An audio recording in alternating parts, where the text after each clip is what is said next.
explain it. When I close my eyes, I see a strange reality. Am I dreaming? Or on the edge of remembering?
You wake up feeling like you really don't belong.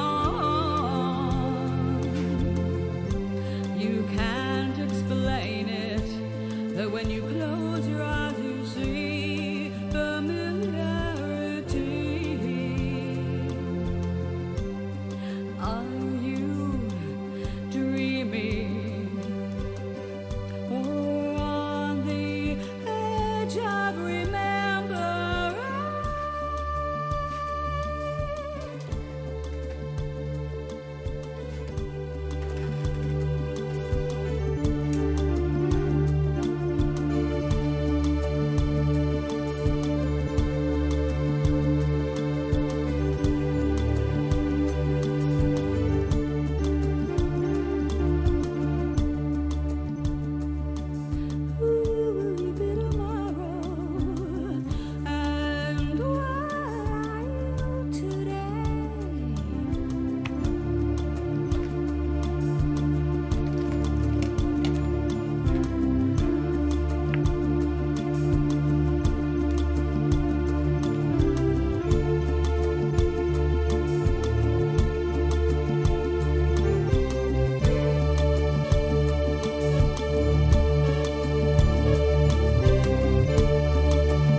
Okay, Agnes, hello.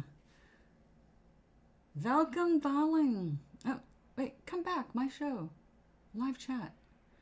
There we go, okay. Well, what a day it's already been.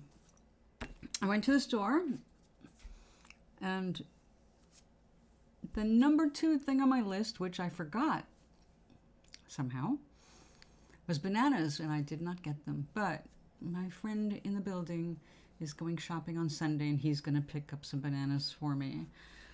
I couldn't believe I was just getting on the bus and I saw bananas and went, it was too late. I was getting on the bus. So, what are you going to do, right?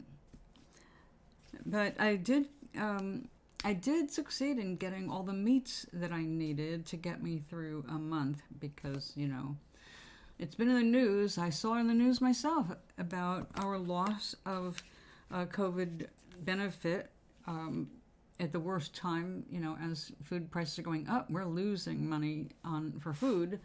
And, of course, this is going to suck. So, for people who are going to have a little bit more difficult time making ends meet, I don't want you to stop eating. Now, I'm fortunate in a way. I am really small, and I actually have like 4 or 5 pounds of fat I can get rid of. So, I mean, if they get used up, I'm okay with that. But nutrition wise, it doesn't take much from me to get what I need because I'm little. But anybody bigger than me, you are going to be hungrier than me, and you're going to need some decent food. So I know now you, Agnes, specifically, you are not a vegetable eater, but these are the canned vegetables that stay well. They're good, and in fact, sometimes better than the fresh because of what it can do for you, like canned tomatoes. Canned tomatoes, they recommend, they're a better bet than the fresh ones because they've been processed. They were picked at the peak in order to put them in those cans. I very rarely got a bad tomato, one that was like, oh, and this needed to be riper before they went ahead and worked with this one. But most of the time, canned tomatoes really are a good thing, because putting fresh tomatoes up for future sauce, it's a waste of time to can them, as far as I'm concerned. The best thing you can do is, if you have a lot of tomatoes from your garden, is throw them all in a Ziploc bag and throw that bag in the freezer. And when they are frozen, when you go to defrost them, throw them in a colander and let them drain. And all the excess water and the skins, all that stuff will come off like without any cooking, without any burning your fingers, or it's so easy. And instead of cooking down a pot of fresh tomatoes to make sauce, you've already got a large amount of that water out just from freezing it. I did daily greens. How do you do daily greens in your coffee?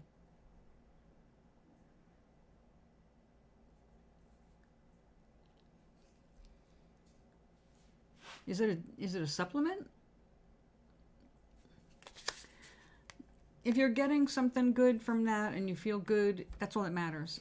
But the canned stuff that they recommend that are highly nutritional, hold up really well canned, save you a ton of labor. Tomatoes, number one. Artichoke hearts, if you like artichokes. I love artichokes. They say, look, you don't have to bother with the whole thistle. You can just go straight for the chokes. That's the best part of it. And you can get them canned in water. And time-wise, it's really good.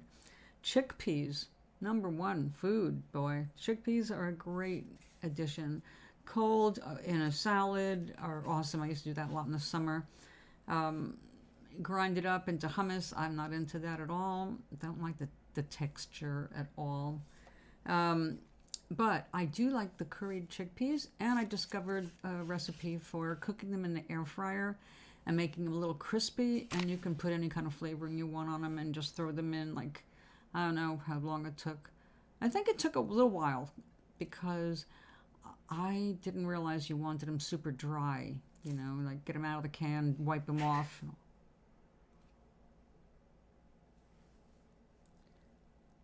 Oh, wow. Yeah, I couldn't do that to my coffee. My coffee has to taste precisely like that.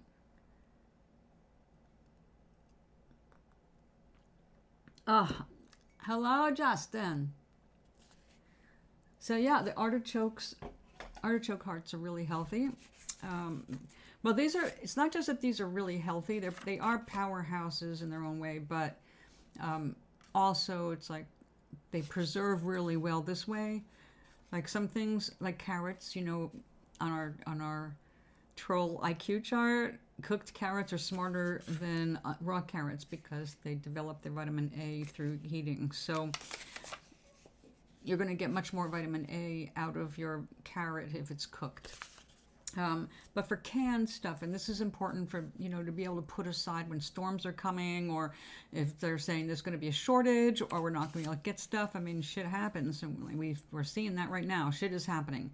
So chickpeas, you can get them in the cans, and it will save you a ton of labor.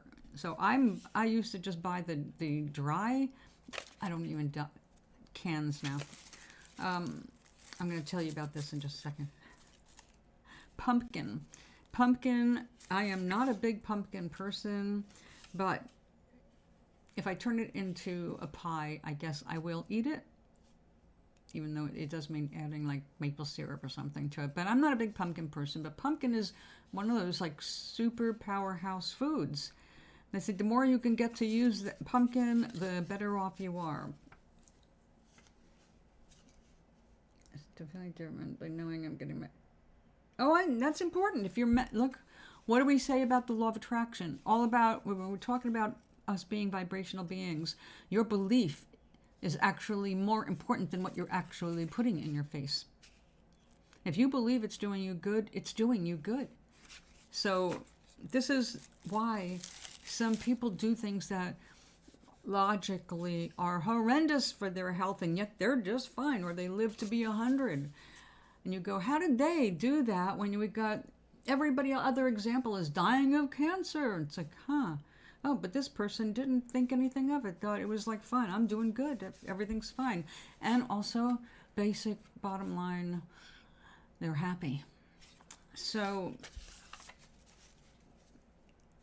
24 karat. Oh, is that it? I love my greens, and one of the saddest things that ever happened was being told I had to cook them all because I love salads. I love raw chopped cabbage, and when I discovered that's what is the majority vegetable in chopped salad, I just went all the rest of the summer doing the chopped salads. And then, of course, my doctor was like, that's why you don't feel good, because you can't digest that. You need to be cooking your stuff. And it's like, it's salad. You don't cook a salad. Well, you're going to have to wilt your greens. If you want them to be easily digested, you're going to have to wilt them. It's like, so I had to give up my cabbage that way, but I'm still doing cabbage. I'm just cooking it. But I like it fried with carrot and onion and garlic. And anyway, that's another recipe. And the last one on the list is corn. Corn taken off the cob. Because it's processed so fast to get it into the cans, you're getting it fresher than when you go to the grocery store and get fresh corn, unless you're going to a farm stand, in which case you're doing pretty good. But when they harvest it, it goes straight to the factory, straight into the canning process, and that is what happens with a lot of things. So that, that's what the crops are. Everything is strategically built specifically to make sure that it goes bam, bam, bam. So there are places with processed foods, that you can actually do better than, better than anything other than growing it yourself. That's not a good sign, Justin. That you're not chewing it. You have to chew it and break the outer kernel part, because you're probably having a problem with that. That's a tough one to digest. But then I learned about chewing and the importance of chewing like 30 times before you swallow. First line of digestion is in your mouth. Okay, now why do I have green onions here? Well, it is an umbrella term, but we're talking about different kinds of processing. When you just take corn off a cob and it gets salt boiled, the boiling water, the salt, it's canned. That's what I call minimal processing. If you were growing it at home and you were putting it up for your winter, you would do the exact same thing. Just not in a can, it would be in a glass jar.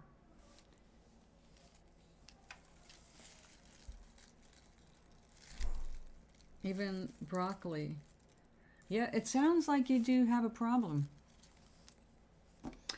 Now, these green onions, this was one bunch for 99 cents, or no, let me say $1.99. And I got 2 bunches, and the first one, I just took the whole bunch, chopped off the ends, cleaned them up, and I sauteed them with my carrots. I just love whole scallions, but I couldn't get to this one. One bunch kind of held me for a few days, and I did not want to lose these, so I found advice online.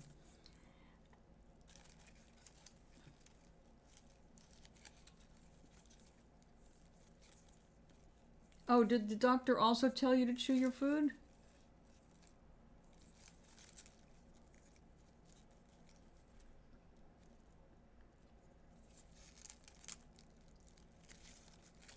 So, these green onions, you know, when you buy the ones with the roots, you just take off anything that's starting to go brown. You just cut the whole thing off, and don't tear it down. Just leave the bottom. Leave it in about an inch of water. Change the water every day or every few days. It doesn't really make much of a difference.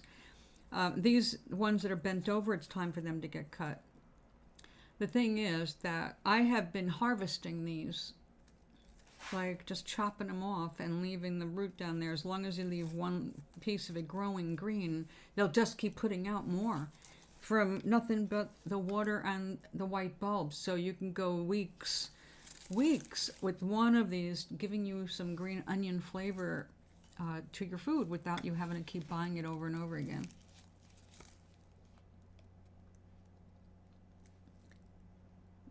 I will just continue to believe I'm a unique biological. Well, that is true. That is true. But you see, even in your uniqueness, if you want to extract the nutritional value of this, what you're putting through your body, I mean, why go through the energy of swallowing and having your gastric juices try to break it down, and then all of that just end up attacking your colon instead because you're not giving it what it needs. Yes, the shoots keep shooting, exactly. Once they do this kind of thing, you just cut them off. But I'm going to be eating some of these tonight, so I'm not cutting them off prematurely. I'll get them later. And you can also put them on a sandwich, you know, whatever you want. Unique people do still need to chew. The thing is that, you know, from physics and biology and chemistry, that you are basically renewing yourself the same way a computer screen is.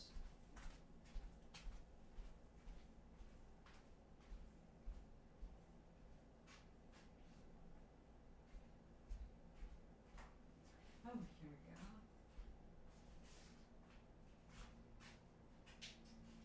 That's not what I thought it was. Okay.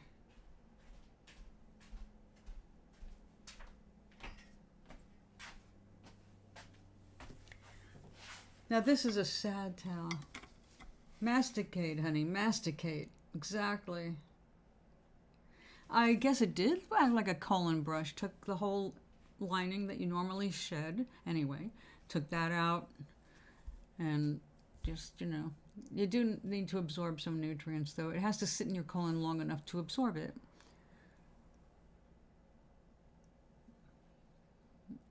No, masticate. So this, my 30 some odd year old mirror, I have had this since my first marriage. Today I finally dropped it one more time and the frame broke. I have been gluing these two pieces back together in the frame for 30 years. Ever since the first one just plopped out when the glue dried up. And today it was over. So I decided, all right. Through some miracle, I have not shattered the glass. And I'm not going to boast too much on that. I'm actually going to very carefully put this back in the bathroom. But I went looking for a replacement today. No go. I can only find little ones. So apparently it's going to be another Walmart trip. Exactly. I get 7 years. Good luck. Thank you. I was thinking something along those lines. It was like, look at that. What good luck. I still have the mirrors. and to make sure that I would replace this time, I threw that piece away. So I cannot put this back together. I did it on purpose. And I took the garbage out. It's not redeemable.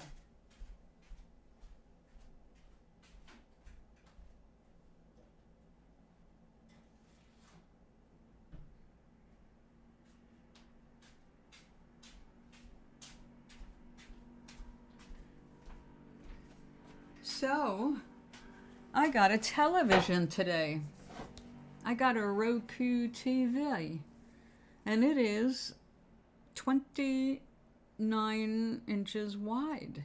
It's actually bigger than my monitor.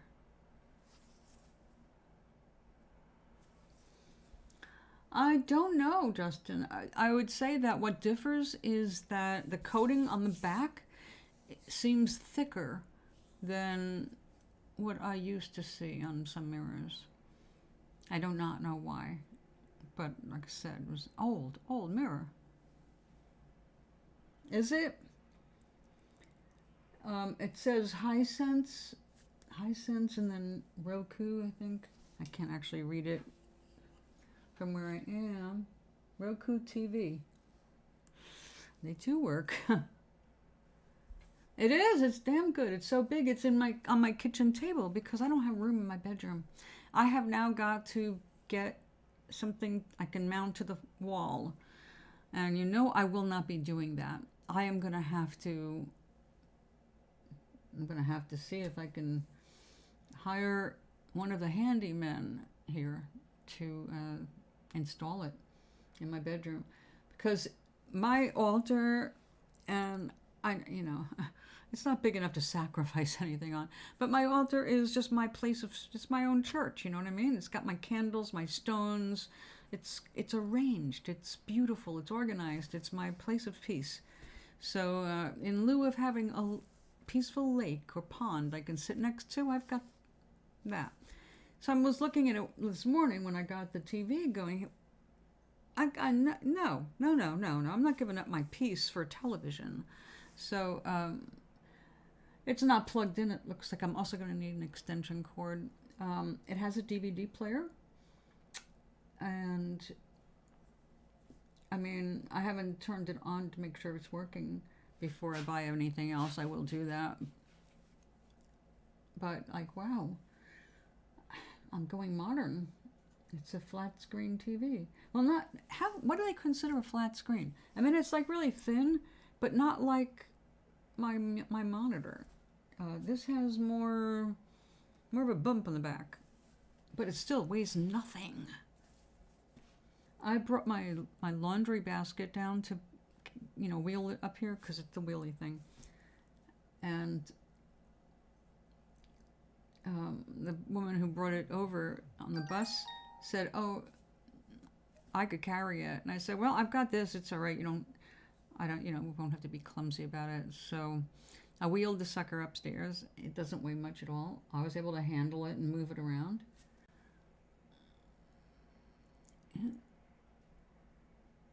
Oh, thank you. I won't be able to use that right now, but I will save that information for later.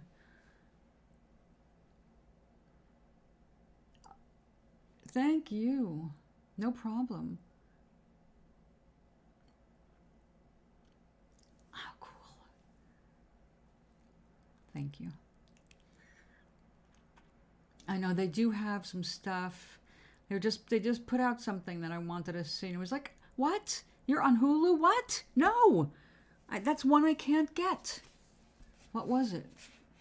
It was something that upset me that I couldn't see it. It was like, oh, yeah. Now I don't know. Guardians of the Galaxy 3. Is that on Hulu?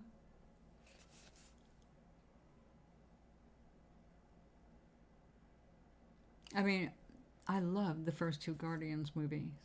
That's what got me into watching any of the like Iron Man things, superhero things.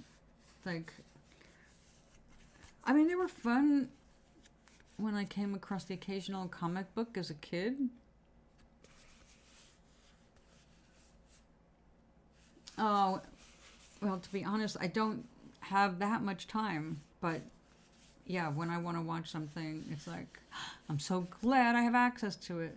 So that's what happened with Sizzle let me use Netflix, and I'm seeing the Wednesday thing. That was great. Oh, cool. Now, I have there is some thing that goes with my Xfinity, some television thing that I don't know what it does. I will have to look into it, but if it costs 5 cents more than what I already pay, no. I just can't afford to pay for entertainment. I'm already paying for Amazon Prime because I have a discount. And if it wasn't half price, there's no way I would be able to afford that either. It was really important to have it when I first moved in because of the free shipping, and I didn't have any furniture at all, or shelves, or, well, anything. So it was important to be able to get stuff so I could live and not have to worry about the shipping. So, yeah, especially when you get something shipped like a bed.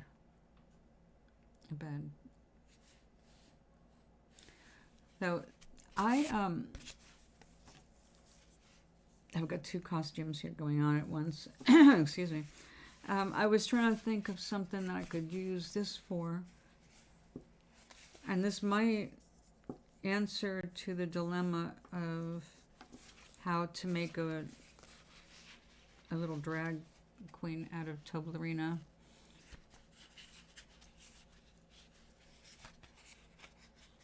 Although I think I still am kind of feeling like I'm gonna end up with paper mache.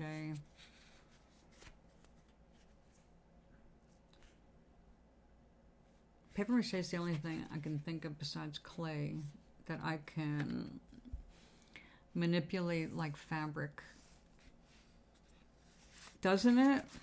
This was inside a plastic container for my eyeglasses. It came with a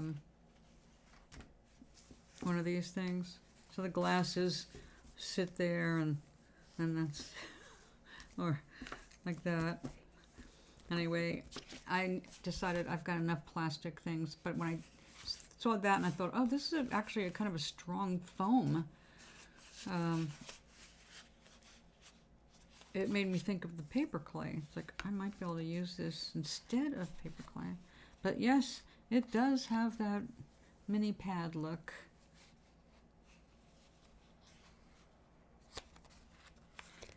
So it's getting darker in here because we're expecting rain again. I don't mind. I love the rain. It's just a lighting issue. Oh, I found the cafe downtown. I was talking to the bus driver and told her that I am now getting involved with local politics, not because of politics specifically, but that's what's going to come down to eventually. But my unhappiness with how seniors are cut off from the world because the way they have everything set up. Like, you know, when towns have the little festivals and art shows and all this stuff, and they do that on the weekends. But the weekends are when the seniors can't get there because the buses don't exist. The senior citizen center is closed on weekends, and there's no senior bus to take them anywhere. So we have all of these people that could be a good human resource. But one of the big problems downtown is there's no place to sit.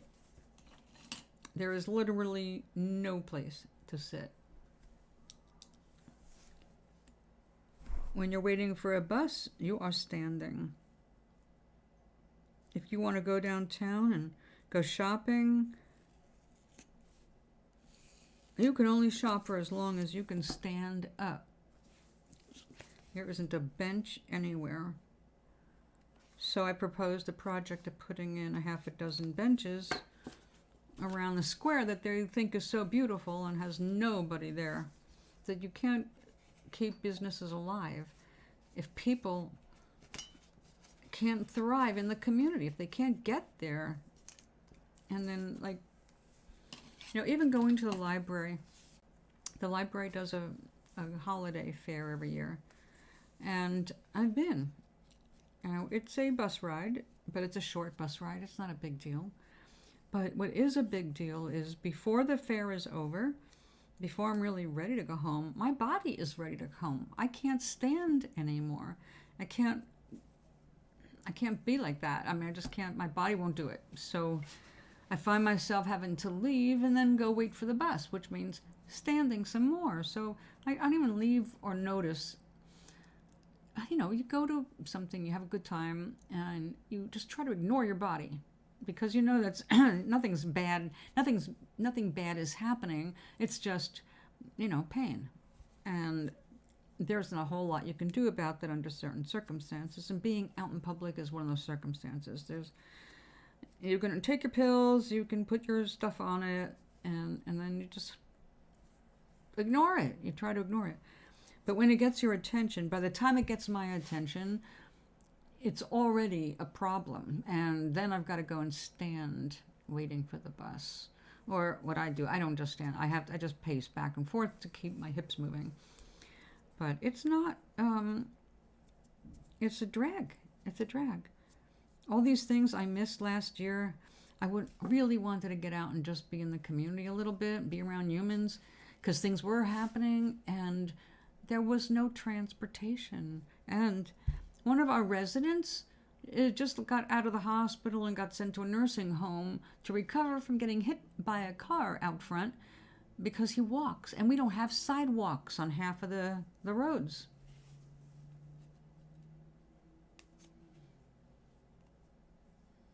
Yeah, I would too. And, remember me talking about the psychiatrist in Africa? Africa as a continent, the countries in Africa are so low on resources for mental health. It's not about medicine, it's about doctors. They've got one psychiatrist for every 100,000 people. And teenage suicide is through the roof in Africa.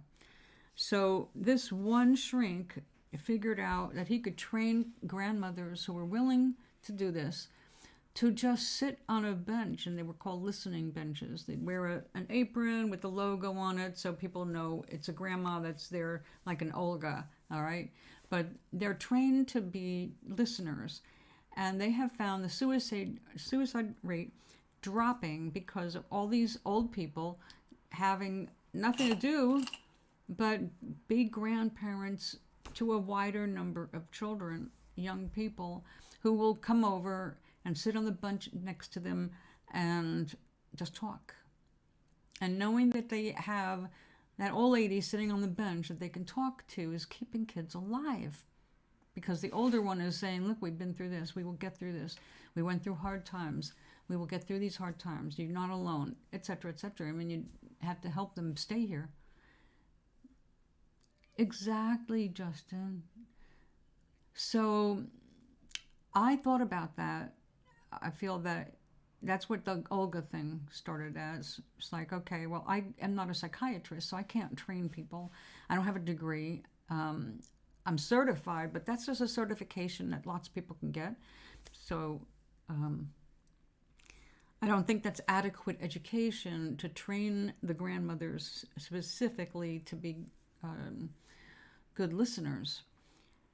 Now, a lot of them will be anyway. But I thought when I moved here, you know what, and when I get back on my feet, I'm going to start talking to the people here. These people are wise. They are smart. They've been through a lot. They know how hard life can be. And they're sitting around coloring because there's nothing else they can do.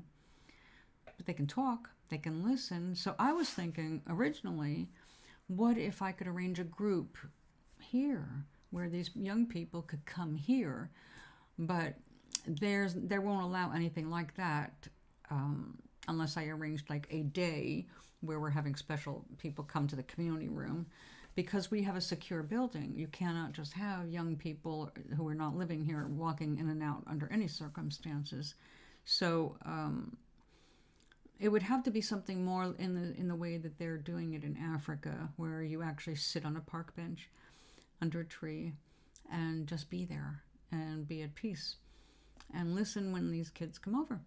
So I think I could gather a bunch of people to do that if we could set up a situation like that where I mean, I know I could get a counselor of some kind involved. I'm going to ask my counselor tomorrow. Since she's in this state and all, she might know exactly who I can call in the area who might be willing to do or get involved with such a project. So what I don't like about when I went into my city's, your idea for what this town can do, when I was looking at those ideas, it was like some of these ideas are all about the rich, and that's all it's going to benefit rich people. Fuck that. We have a whole bunch of people in this town that need better housing or plain old housing. We have a bunch of beautiful old housing that used to be livable, but they were purchased by people who don't even live in the country, and they have, of course, abandoned the properties. Basically, they just get their rent and never make any repairs. So those people need to live somewhere. So I was talking to our bus driver, and she spotted a building. She brought me by it, and it's like, this building needs to be rescued. It could do a lot of good for this community. Greetings, Charlie. So, excuse me. So I am going to put together a larger idea and start connecting with people by name and seeing what I can do to make things different here. Having been here 40 years ago and now seeing it again, it gives me a different perspective than people who've lived here all their lives. They can look back at their memory, but when you live in the pot and it starts to boil, you don't notice it right away. You just notice, oh, there's nobody in those places anymore.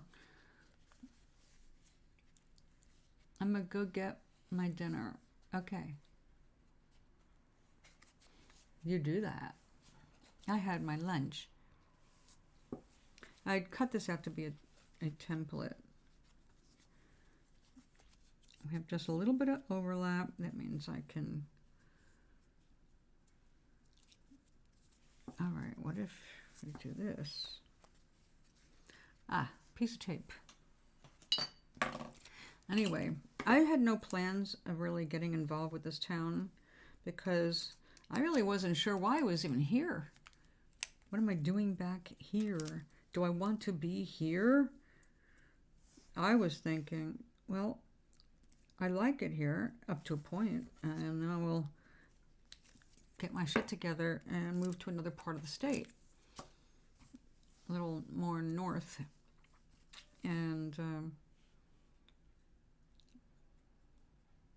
now it's like, well, you went and opened your mouth. And now that I opened my mouth, I have to follow through.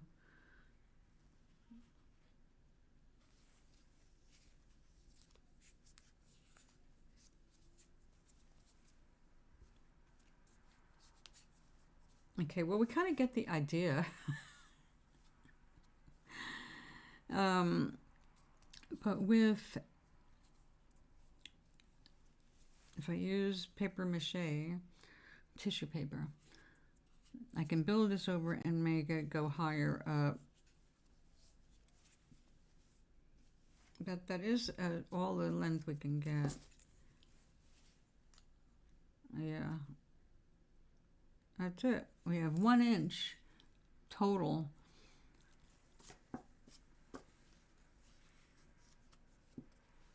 Okay, just stay there. Oh, wait a minute. No, we don't need that on it now. I just need to use this as a template. I'm going to do another maybe chicken later. Nice to see you too, darling. Thank you so much. Now make sure you chew your food. Well, remember we grew up 36 chews. Count. Don't wolf it down. You're swallowing too much air, too. It's not good for you.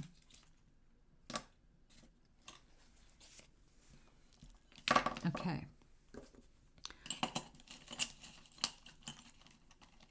So, oink.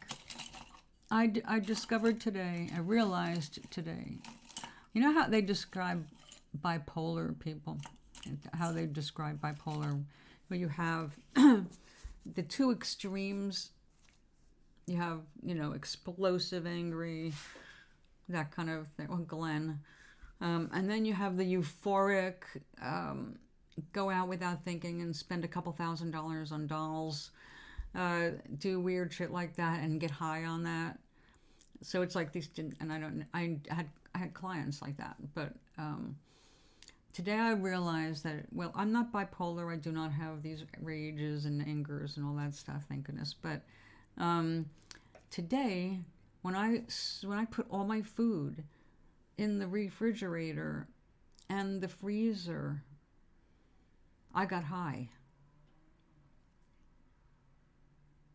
I was like, hallelujah, I'm rich.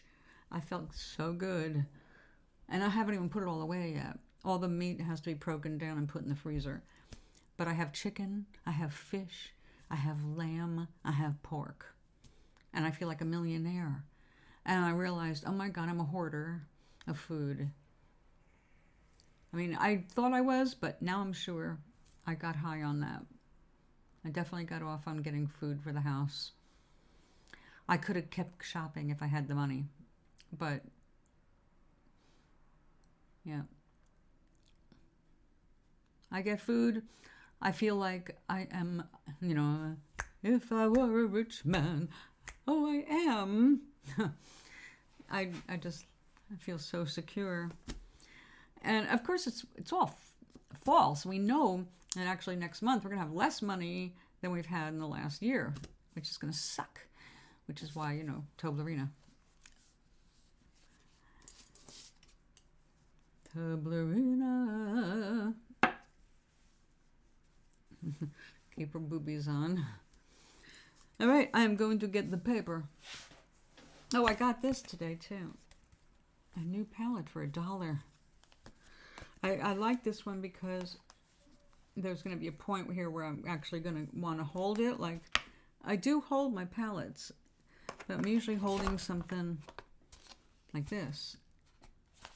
And it's not quite the same because if I have something in all one, it's really not good. Meant to stay down there. But when I'm working with acrylic, it's even better if you have oil paints. You just do your white and your yellow, and your blue, your red. Okay. Now that I've reminisced about all the colors, get them out of the way. And now, rag, clean water. I got it already. And the tissue is over here.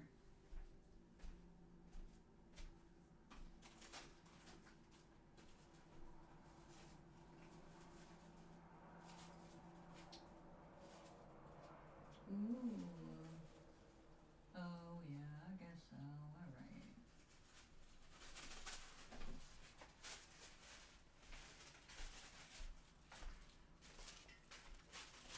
All right. Oh, yeah, I found something. I don't know.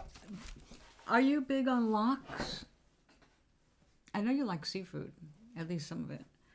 I love lox. And I haven't eaten any since May. Because it's high in sodium, and also it's a little pricey. And I stopped eating bagels. I discovered the bagels were not really agreeing with me that much. Anyway, I love smoked salmon. And today, when I went looking for, my mental list was like, you get the chicken, you get that pork, you get oh my goodness, there's lamb, we'll get lamb. And then the fish. When I got over to the fish and I'm examining fresh fish, 2 fresh fish that had not been previously frozen. Everything else had been previously frozen. I mean, you don't want to refreeze it after that. So I need to be able to freeze it. I'm not going to eat all this fish. So I got a half a pound of what it looks like amazing cod. I got about a little over a pound of salmon. And then I saw a new a new display of the lox, and it was a platter, like a platter for you to put out, like when people are putting things on crackers. And it was like some of it was coated with dill and some with pepper and some just traditional plain. I took one look at that and I'm like, same price as that, but some variety. I got it. I got it. Wasn't expensive. It was actually cheaper than the fresh salmon. But it'll last for a little while because it's, an oil cured. And that will be so good with a little bit of cream cheese and crackers. Cream cheese with chives. And so you're a no. Now, what seafood do you like? You like fresh seafood, I thought.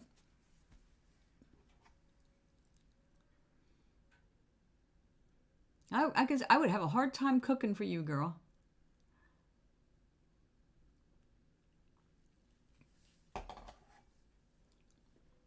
Like last night, my dinner was a piece of, what fish was it? Tilapia. Big, nice fillet of tilapia. And like a half a pound of asparagus. And I just cooked it in olive oil in my frying pan. Okay. So there's only...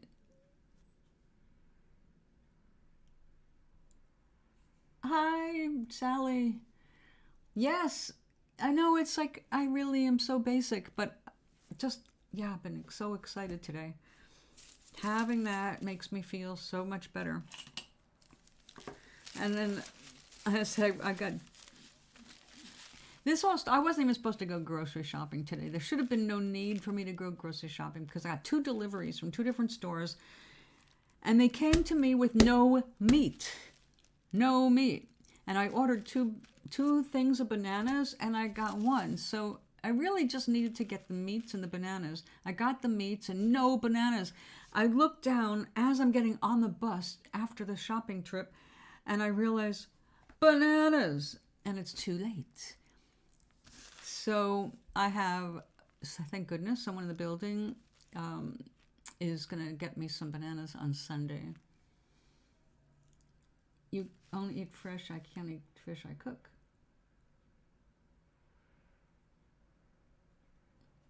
It's true, Sally. If you're in survival mode, you cannot move forward. You cannot move forward. So what does that mean? You're a sushi fanatic?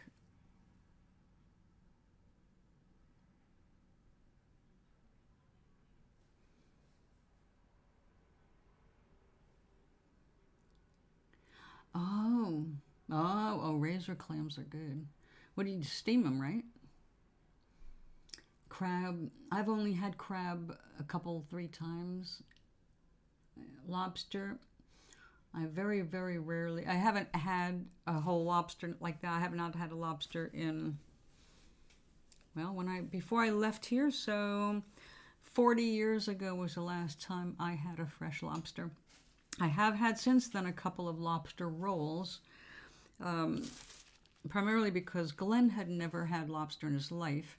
And when we went to explore Providence, Rhode Island, there was a festival going on and seafood was pouring out the places, and they had these special on lobster rolls. And I wasn't really quite sure what it was, but I knew I hadn't had one. So I ordered a couple of lobster rolls. Thought it was a good price. And it was very good, but I didn't realize until I got it in front of me that, it's basically lobster salad. Tuna and sturgeon. I have not had sturgeon. Well, wait, isn't sturgeon like salmon?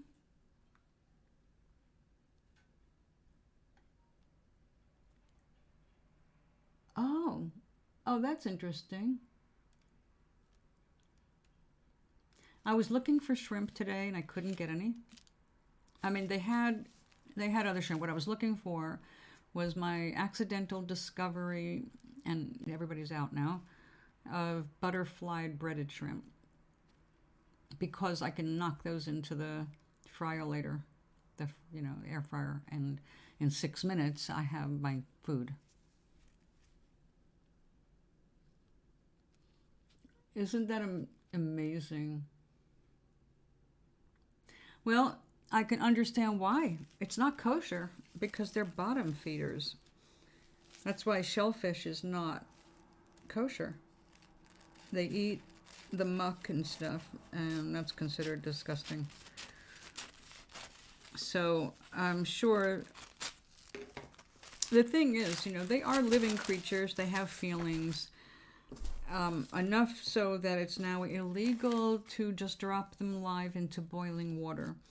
That was the number one reason I would not eat them. Like, I can't kill them. Okay. And some people have referred to them as the cockroaches of the ocean, that they're basically large bugs. And that grossed me out. Because I still remember the last lobster I had, and the restaurant I had it in, and what I had with that. Because it was an amazing dinner. And it was a friend of mine turning me on to a lobster dinner because it was going to be her last big meal before she joined the Coast Guard. And she wanted someone to celebrate with. And I'm like, I'm in. What would you like to do? And she had it all worked out. It's like, hey, thank you. This is so cool. Went to a restaurant in Stonington, Connecticut.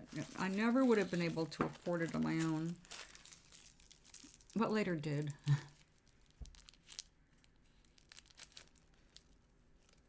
Oh, he turned it into a pet? Is that who you're referring to, Sally? Welcome back.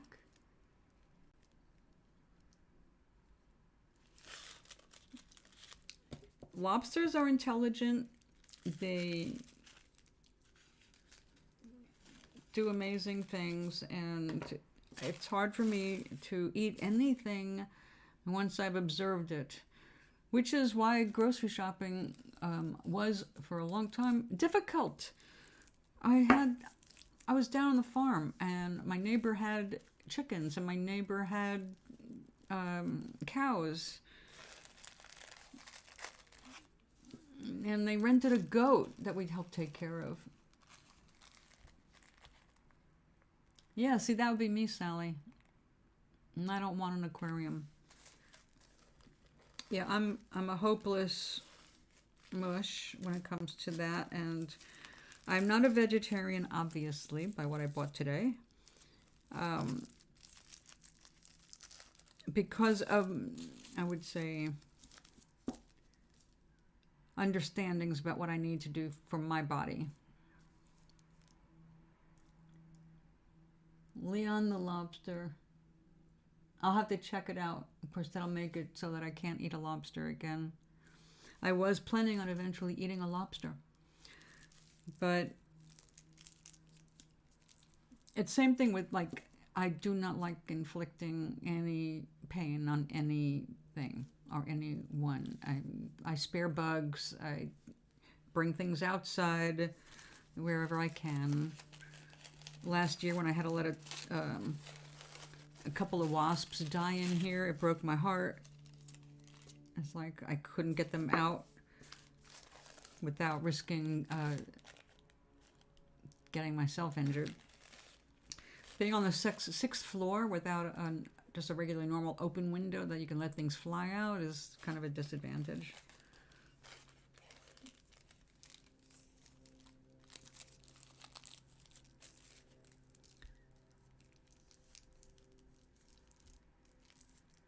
I guess I'm going to have to make a framework and then just work it down.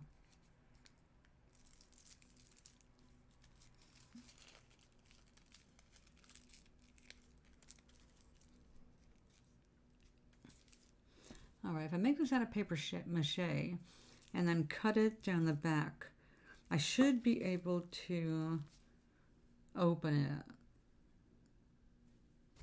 like I did my body cast. Yeah, I can understand. I get it. I totally get it. If I had them as a pet, I couldn't eat them either. So lamb is something I do twice a year. I mean, I eat it more than twice a year. I only buy it twice a year, which means so I'm obviously limited since I have a small freezer. Yeah, this last year especially has changed my attitude about a few things. Mainly, it's the understanding that we are here to support each other and that we're really okay. I mean, I know that, but when it comes down to what I'm eating, we do want people of the earth to be more aware of what's cruel, and that everything is aware. Everything has consciousness. There are no exceptions. Well, lamb is popular, I guess, enough. There's a leg of lamb. We did not grow up with mutton. You know, you didn't really. I never heard that except in reading English things. But there's a restaurant. The Red Lobster. The Red Lobster is known for more than lobster and cheese biscuits. They're known for their rack of lambs, or racks of lamb. I grew up with, the big treat for me was baby lamb chops, which is basically the little chop that comes off the rack of lamb. That was my favorite thing as a child. But I also liked other things, but my mother fixated on my lamb because if I had a choice of like, what do you want for dinner? It was lamb chops.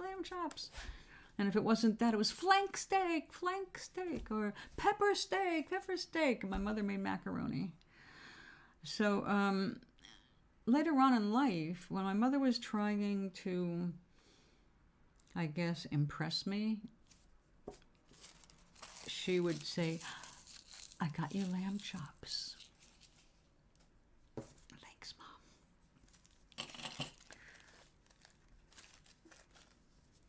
So I do like lamb.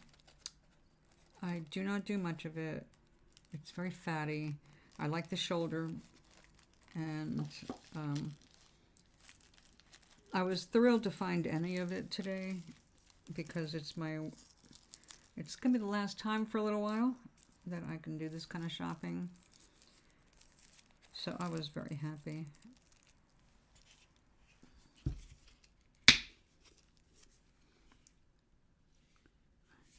It is like I said, I grew up with it. But then I also grew up without bacon or pork because my grandparents were kosher. So you didn't eat pork. You definitely did not eat lobster or shrimp or clams or crabs.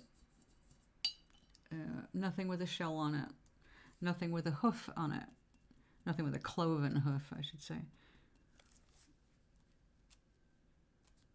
So no goat.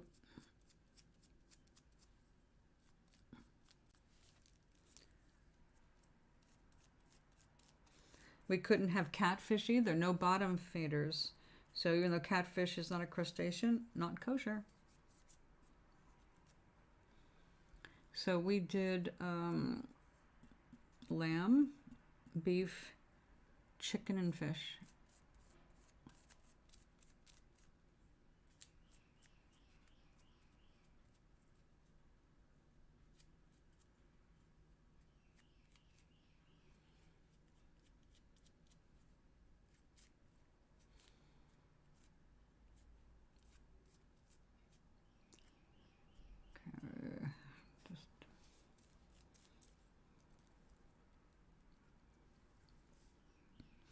I'm trying to remember my grandmother doing anything with lamb, and I can't. My grandmother did mostly beef. Beef, chicken.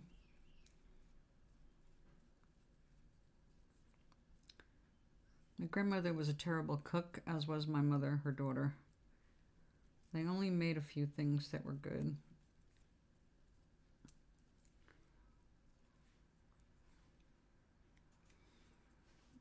One of my favorite things as a kid growing up was stuffed cabbage.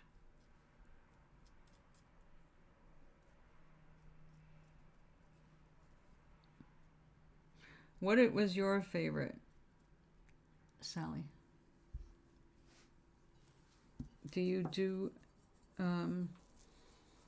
meat?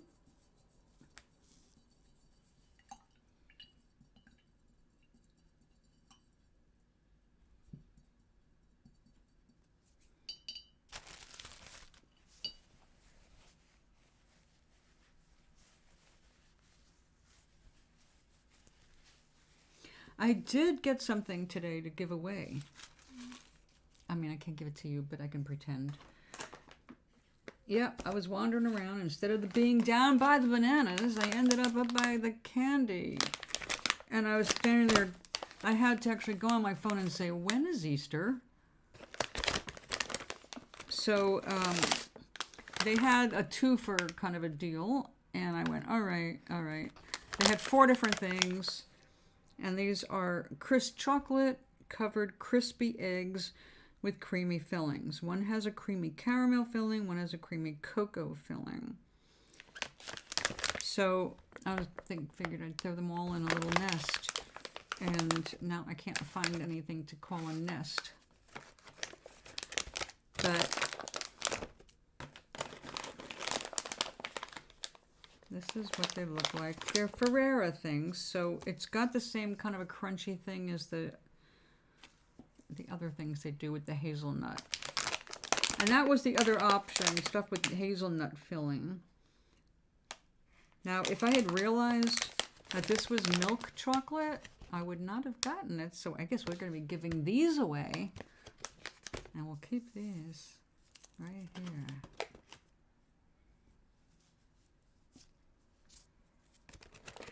So they're cute. It's something to put in a nest. Just don't wait for it to hatch. Ferrero Collection Crispy Eggs are individually wrapped for your enjoyment. Keep them cool. So it might contain, oh, it does contain hazelnuts somewhere along the line. I did not notice. Hello, Quisper. Chocolate and hazelnut. I know, doesn't that sound familiar? And yet, I don't like Nutella at all.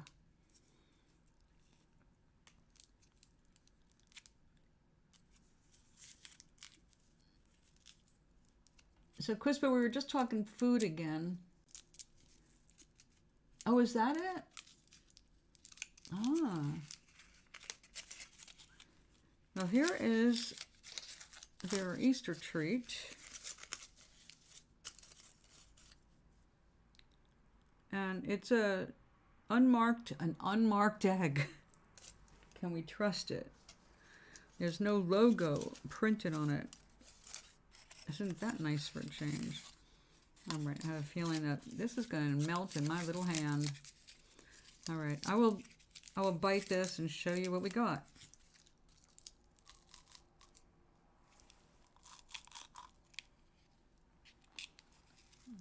Mmm.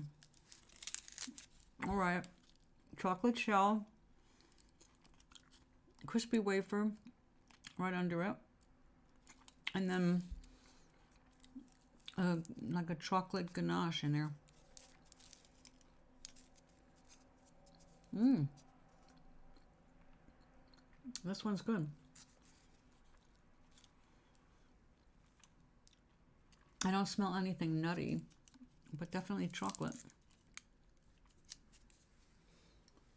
All right. It is, yeah, they offer it in hazelnut with a milk chocolate coating. Keep the milk chocolate. All right. Now, I could do this into 4 bites. It's so rich. But we're going to end up with a mess.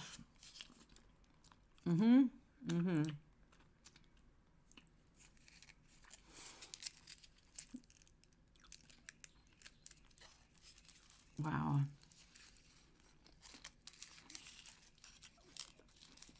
This must be something to put together. Well, clearly it's 2 halves.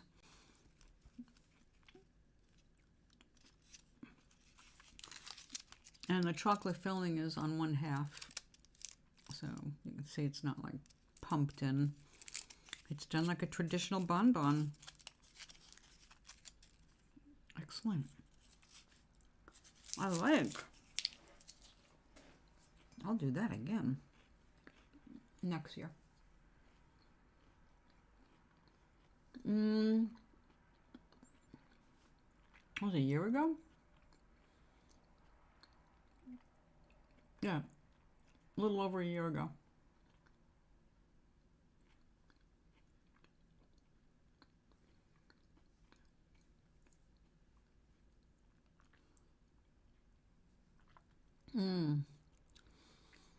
I had 1 cavity, but I went there for a root canal because I'd had an infection underneath a tooth for over a year, and it wasn't being properly treated or even found.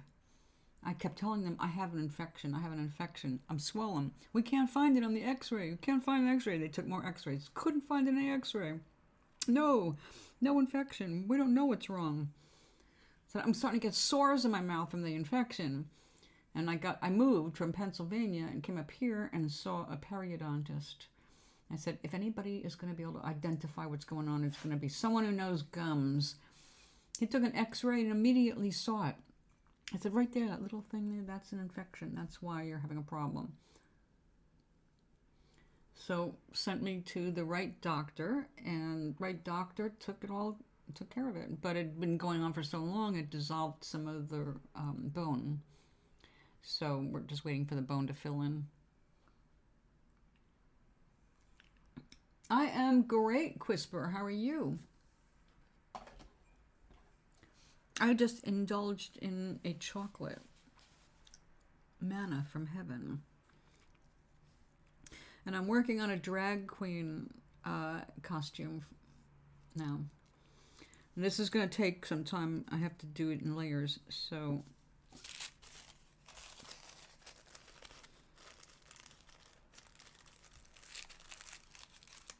yeah, it's going to be tricky.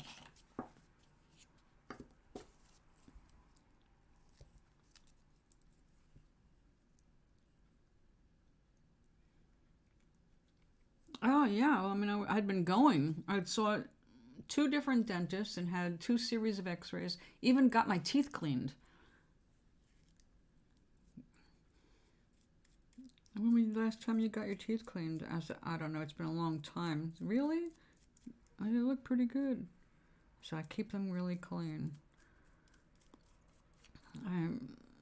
I've had so many dental problems in the past that I have become really paranoid about dental hygiene.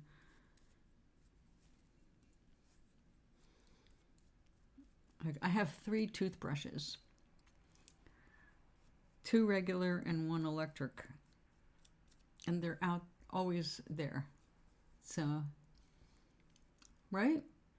Feeling really mixed? Well, if you're mixed, try to feel around for the best feeling to identify with.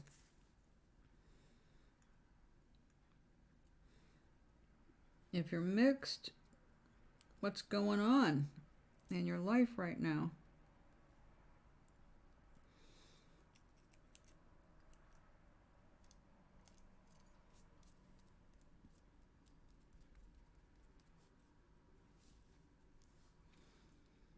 Sally, even though I do trust my body, trust myself with my body, it's only after years of doctors who were often right and often wrong. And it was from their wrongs that I learned more than anything.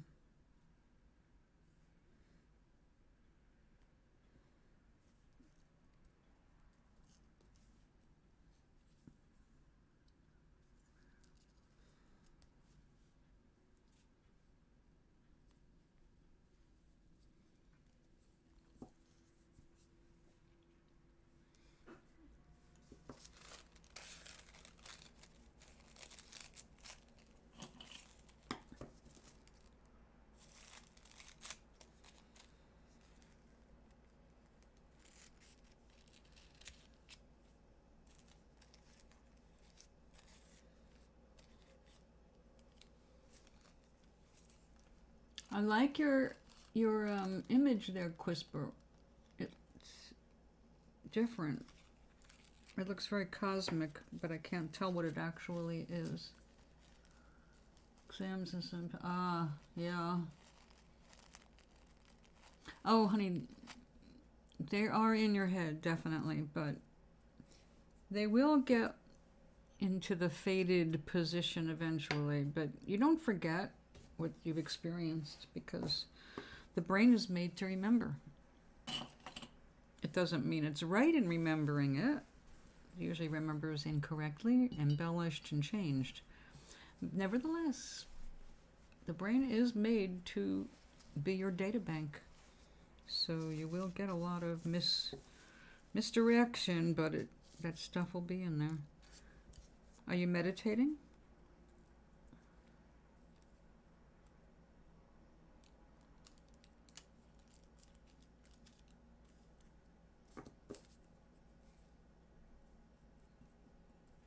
When do you find out how you did in the exams?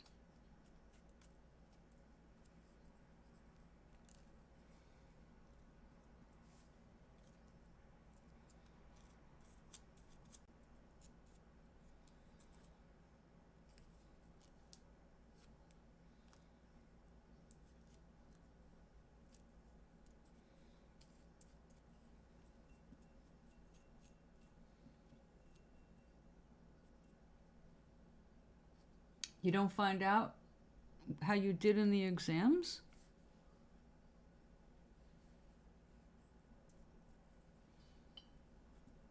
What?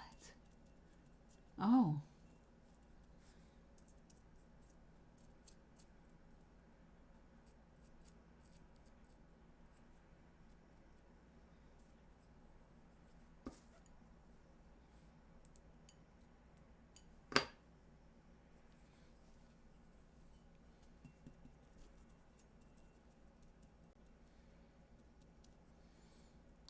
So how do you feel about it? When you came out, you felt good, didn't you?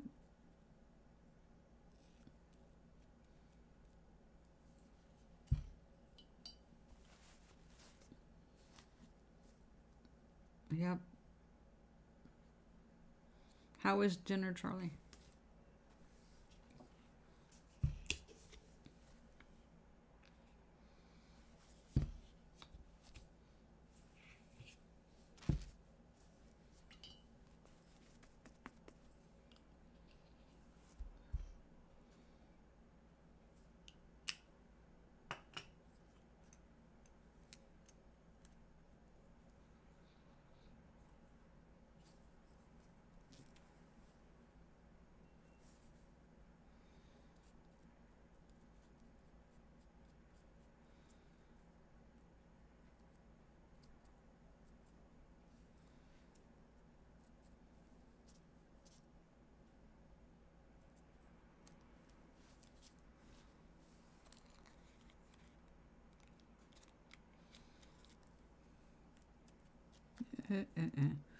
You have to go over the fake booby.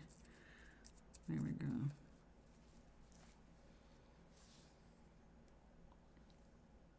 Okay. Of course you will. It wouldn't make sense to do your worst on purpose, right?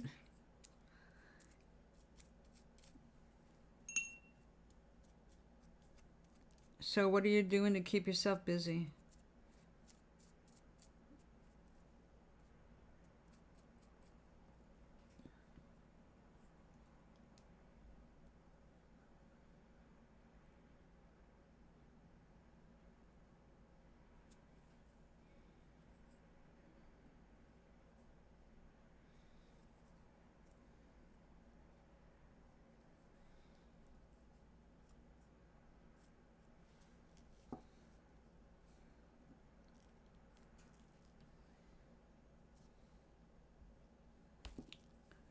Perhaps a little color so I can see where this is going.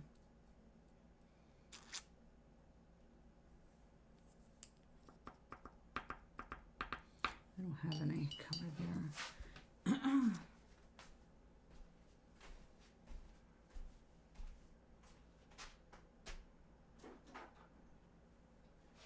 This will do it.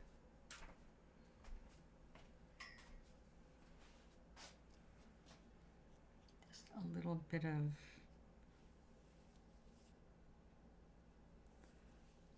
the stuff.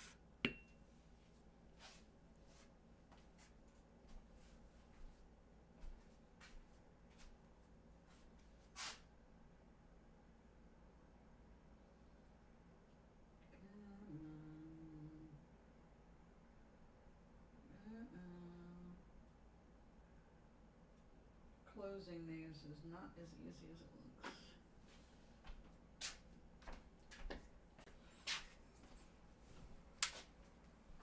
Matter of fact,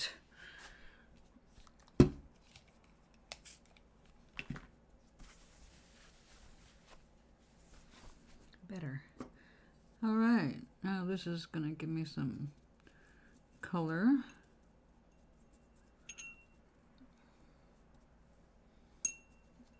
Hey, stay there. We do not need a disastrophe. Get out of my way. Sorry.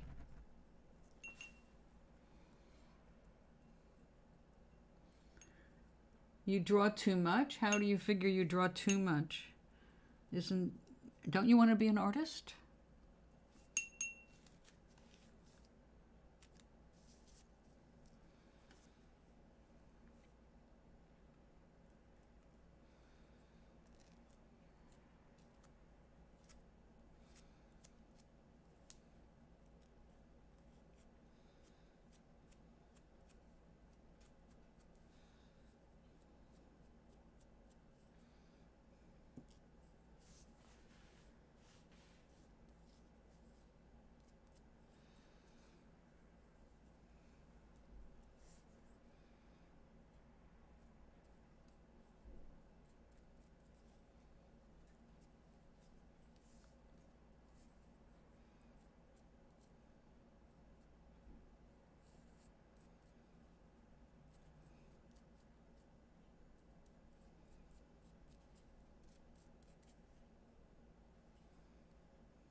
All right.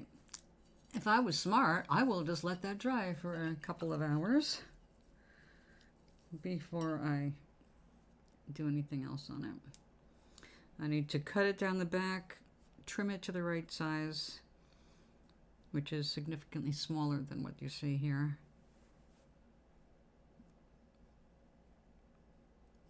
Let me put a piece over there.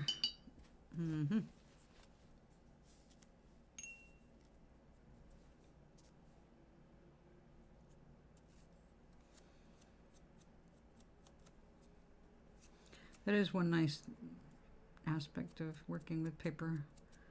It's a lot easier to cut than some of the other mediums.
What are you saying yes to, Charlie? I'm not sure.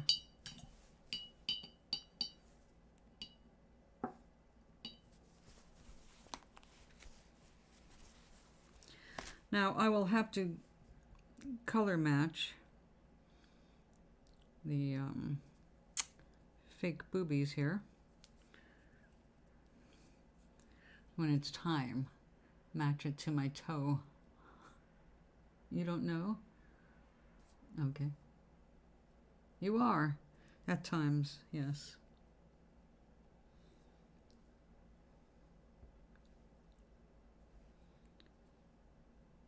All right. Yep, I'll just let that dry. And then we will come back to it. Let me go change the water. Really scrub out this brush. I knew you were going to ask me that, and I thought about what I would respond. Wow, you're ahead of yourself today. Yeah.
Okay, it's finally cooling down now that the sun is down, and I can put this back on. Okay. Where do we leave off? Even I know I would say this and so on and so forth. Charlie the soothsayer, yes.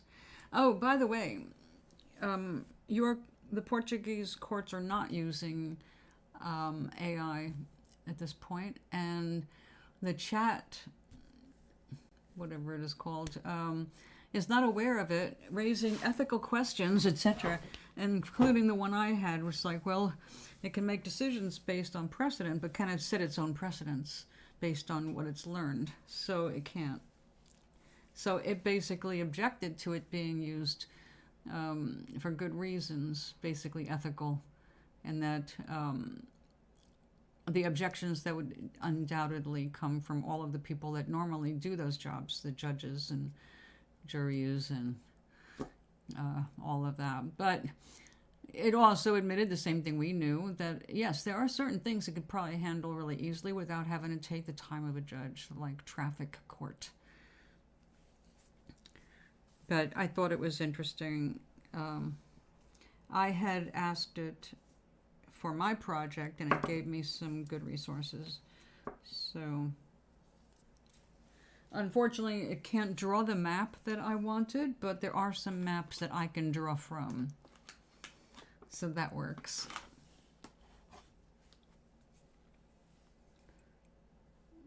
Oh, yeah. Yeah. No, I'm sure that, that's under discussion for ways to come across as being truly impartial law, but that is not what would happen. So right now it's not up to the level where it could handle that. However, we had a little discussion about the movie Sleeper, and if an AI could like it, I would say it liked it. Of course it can't. It's not an emotional thing.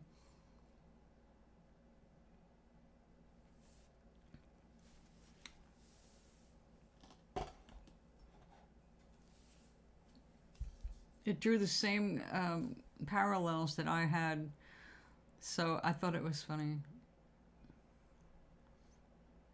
Meg! Hi!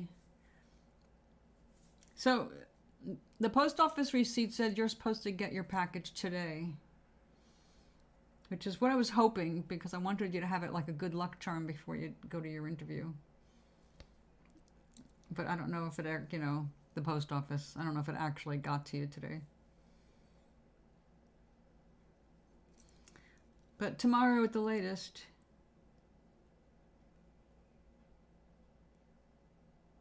No, I didn't say that. No, the idea behind using AI in a court would be its impartiality. I mean, that's the whole idea, right? That you don't have any emotion in the interpretation. But I was only talking to Chat GPT. And I wasn't asking it if it could be impartial. We were talking about why, at least at this stage, it would not be implemented in a court system.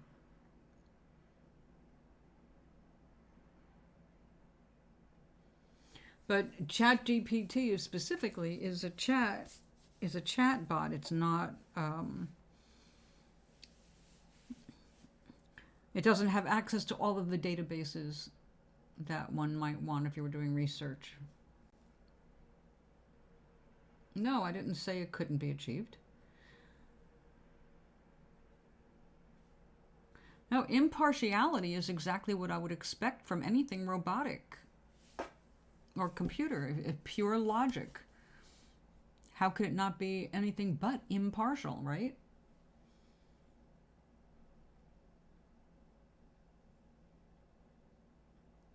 And I haven't said anything about what can't eventually be achieved, because I don't know what can eventually be achieved.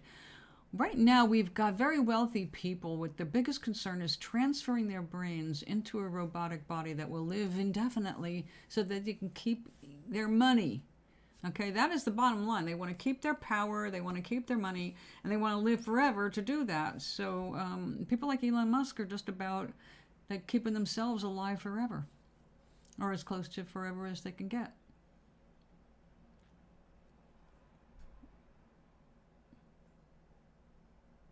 So I know that with all the research going on in the brain, they're going to do amazing things. Musk is ready to implant a chip in a human next year. I mean, he's like right around the corner from trying it.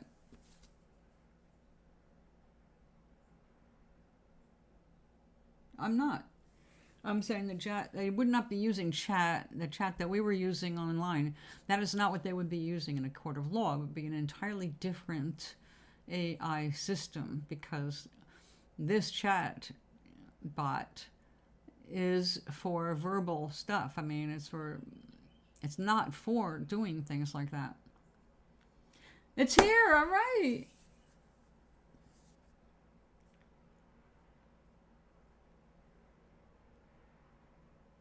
Oh my God.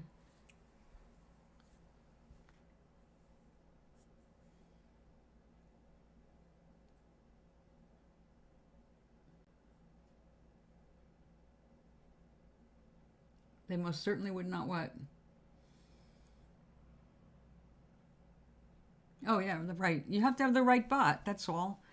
This one is for doing just conversational kinds of things to understand and interact with humans in solving problems. Like they want it for doing searches. Yeah.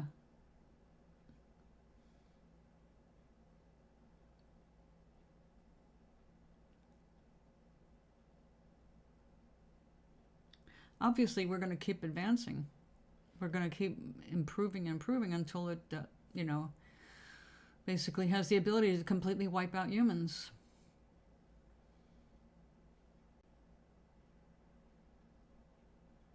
Oh, oh, good.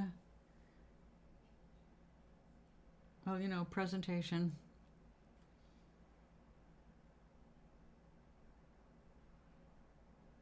All right. Yay. Does it have everything you wanted?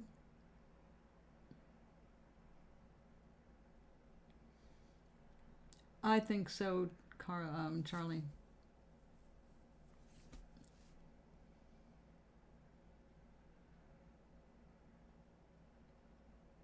I couldn't fit everything I wanted on a small rock, so you had to get the big one. Thank you for supporting the show so much and supporting me personally. I have really appreciated it. I'm glad I could give you something that I know you would like. And also something that'll be around for forever, you know?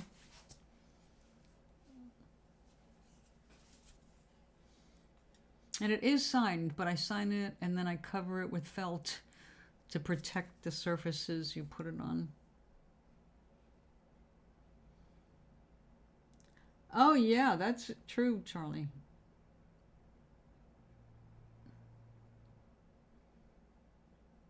Yeah.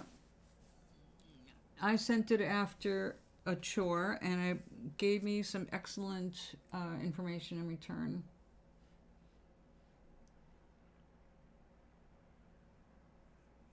I know you will. I'm glad you like it. That's all that matters. So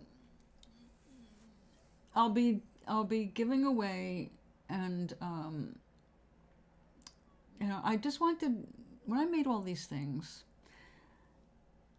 there was a series of dream homes I sold, and I made them to be sold. They were signed and numbered and had little certificates of authenticity.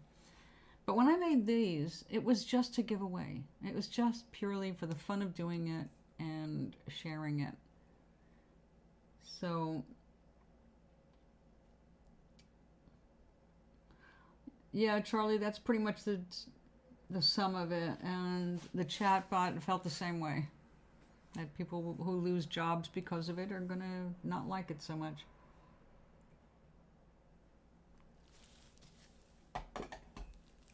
But see, I am one of those people that believe in the golden age being possible.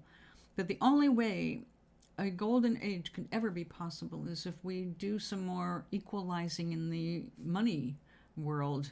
People can't be starving and you call it a golden age. People cannot be homeless and desperate and you call it a golden age. We can enjoy a golden age if we are willing to give up certain things.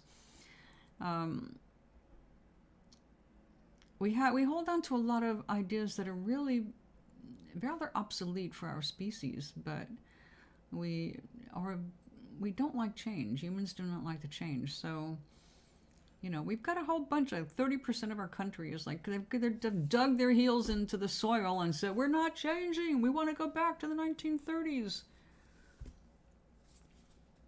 So things are constantly changing. Like we talked about manufacturing. One of the ways of dealing with manufacturing is no longer going to be building huge factories to make one thing because it's wasteful.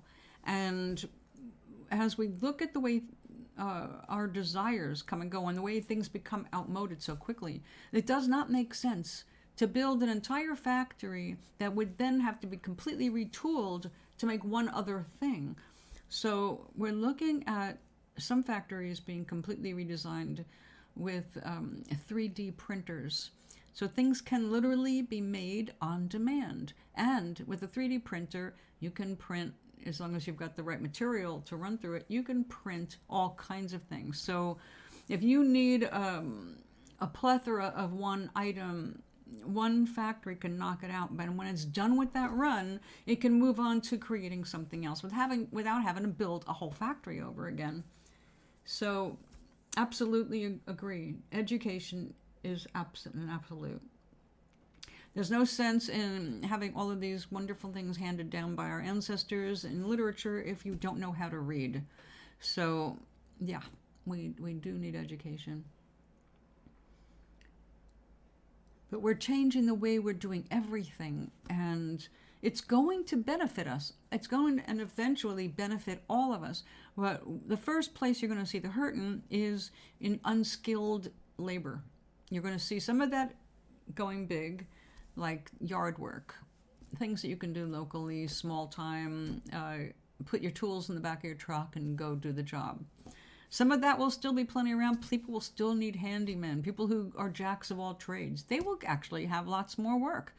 But people who have career jobs in factories, people who spend 20 years opening and shutting doors and pulling out beads, things, those factories are not going to be needed at the same level anymore. And with that, that means all of these jobs that you train for on the job because you don't need to go to school for it. You just have to learn how to operate this one machine or these two machines, and there's your gig for the next 20 years. So it's not going to be like that anymore. And as people are given more freedom to explore what they're capable of doing, if they're not living in survival mode, which takes everything out of them, they will start to see that there's more to being alive than just working. Our old idea about work, that is when we were working the land and no one had to hold a whip over us to say work. It was our food. We worked because that's what we did. We had farms. But then we started moving off the farms, and then it became, well, now you have a job working on a production line. Well, those lines are going to just disappear. We're not going to need production lines when a 3D printer can knock out the whole thing and just there, and it's not going to need all those people on the production line. So all those people, what kind of jobs do you think they're going to go get? If they never got any education after basic high school, then what do you think they're prepared for in the world? In the old world, like when I ended up on the street, waitressing. You look for a job where you can wash dishes, serve people, cook, short order cooking. I mean, you do anything you can because you don't know what to do. You need to earn a living. You'll take anything. That's the desperation part. But if they really do something like create a basic income, with a basic income, enough to relieve the fear that comes with not meeting your bills or not being able to afford enough food or not being able to afford medical help. If you can take some of those fears away, people have no desire to commit crimes. Crime becomes really, for most of it, becomes a thing of the past. What is the motivation to hold somebody up other than you need their money? Nobody just wants to hold someone up for the hell of it. I mean, even gangs, they want money for drugs. They want money for booze. They want money for whatever. Their fancy sneakers. Doesn't matter. The point is, all that shit happens because these people do not have enough, and desperation and fear sets in, and they fight it in the only way they know how. So you can't get jobs. What do? There's a lot more people out there that can't get jobs just because they're homeless and they have no address. They have no phone. How can they even get a job at McDonald's? So you have a whole sea of human beings who want to work, who want to earn a living, and it's just not there for them. So what do we do with all of these people? Treat them like they're not people, like so many people are doing? Ship them somewhere else because you don't like the color of their skin, you don't like the country they came from, or whatever your personal judgment call is? I've said before, if we wanted peace on this planet, we could have it, but we don't. We don't really want peace. Peace means being happy with what you've got and not grasping for what other people have. You have peace inside when you're happy with who you are, with where you're at. You don't have to feel like, oh, I've got to step on someone to get a little higher. I've got to steal from someone so I can eat, or I can wire their electricity into my house so I don't have to pay because I can't afford electricity. People do stupid, crazy, desperate things because they are desperate. And you get stupid sometimes when you're desperate. So I think if we just address the root causes right from the beginning instead of jumping around and pretending they don't exist, the whole planet will do better just for that. So enormous amounts of important culture are not consumed because people don't have. Exactly, right. Look at all the art, literature, theater, all of this. I mean, it's a world that's full of creativity. Now that we have the internet, and even more so, just take a look at like TikTok. There's a lot of stupid on TikTok, yes, on all social media. But at the same time, we're seeing a lot of talent. We're seeing more and more musicians and artists of all ages. We're seeing elephants painting, cats painting. We're seeing cats and dogs talking, using human words to connect. It's like they're talking to us. We have ways of communicating, but it's going to happen. You teach a smart animal how to talk, and what do you think is going to happen? It's going to be like Animal Farm. If you haven't read that book, it's scary, but it's good. When animals are talking, like saying how they don't like how we're running the world. They don't like being used as our food supply when they have their own families. They don't like their babies being taken away and eaten, etc. You hear them saying, like, oh my God, I thought only humans felt that. I thought only humans cared about their babies. Yeah, try taking a kitten away from an adult cat and see how much that they just don't care about their babies, They will claw you to shit if you try to keep their baby from them. They're not going to put up with shit. They're going to go, give me my kitten, And they're going to be like that whether it's a domestic house cat or a lioness. So we definitely have to learn more respect. And I'm not saying that I don't feel bad when I eat meat, but I'm also knowing that on the other side of things, that they're okay. So I feel bad on one hand, but I also know that, this is a matter of survival. I have special needs, and I have to take care of them. But yes, more knowledge will lead to more awareness. More awareness will lead to more knowledge.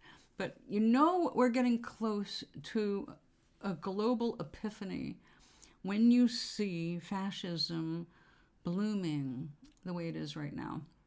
When you see people banning books, when you see people taking over and intruding their policies into people's private lives.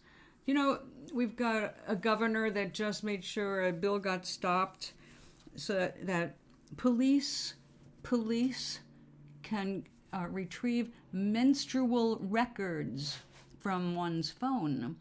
So we are recommending, if you happen to be out there and you have a period tracking app on your phone, delete it and delete everything that goes with it.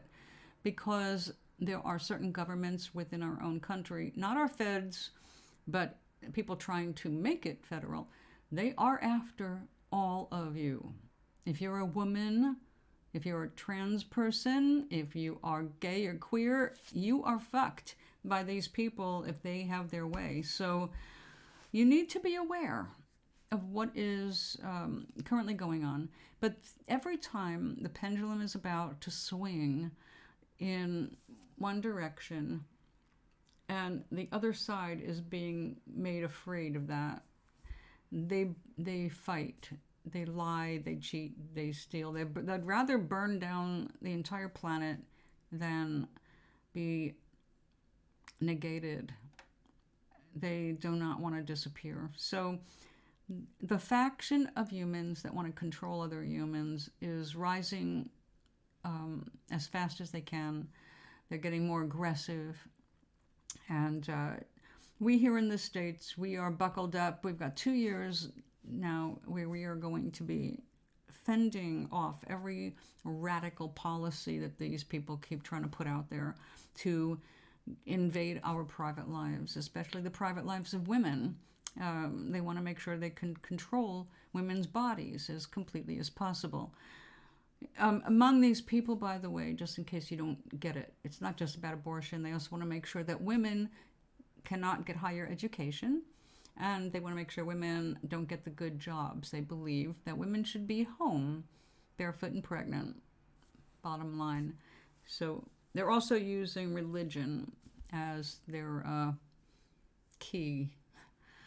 So I'm really glad that the Pope fought back with that, saying that homosexuality, according to the Bible, is a sin. It is not an illegal thing. You should not be making laws or harassing people because they're gay. So that was interesting. It's like, all right, a separation of church and state right there, and the Pope said it. Yay! Nevertheless, be alert to what's going on in your area, your state, your country, because these people are all over the world right now, and they have been working together for the last 20 years below the radar. There are people that have been watching them. That's why we know it's been a solid 20 years that they have been working to get people into the government and into the schools and on the boards of education, and they're striking now. So, you know what we learned here in this country? You do not have to have a child in the school to get on a school board.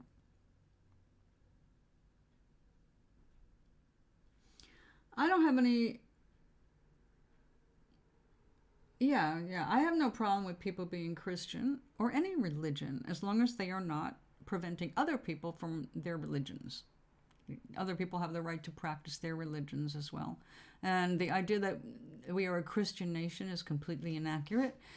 We're not. Our very Constitution is about, no, you have the right in this country to worship anyone you want. It is, Charlie, but I also know people who are Catholic and gay, and they have their own church where they can be gay and Catholic. So they don't have to give up their spiritual life, even though they know that, yes, in the old days, this is what they believe, but they don't believe that anymore. So, yeah. That's why there's not really the pure church anymore, because we've got all of these different denominations. I mean, 600 forms of being Christian. Jesus Christ.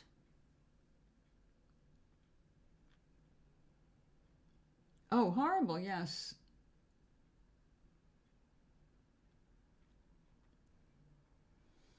You mean like all the hidden priests and nuns and the abuses and the orphans and the murders and the murders and the murders and the murders? Yeah. Digging up mass graves of children that were killed in the name of God? let's have some children to torture.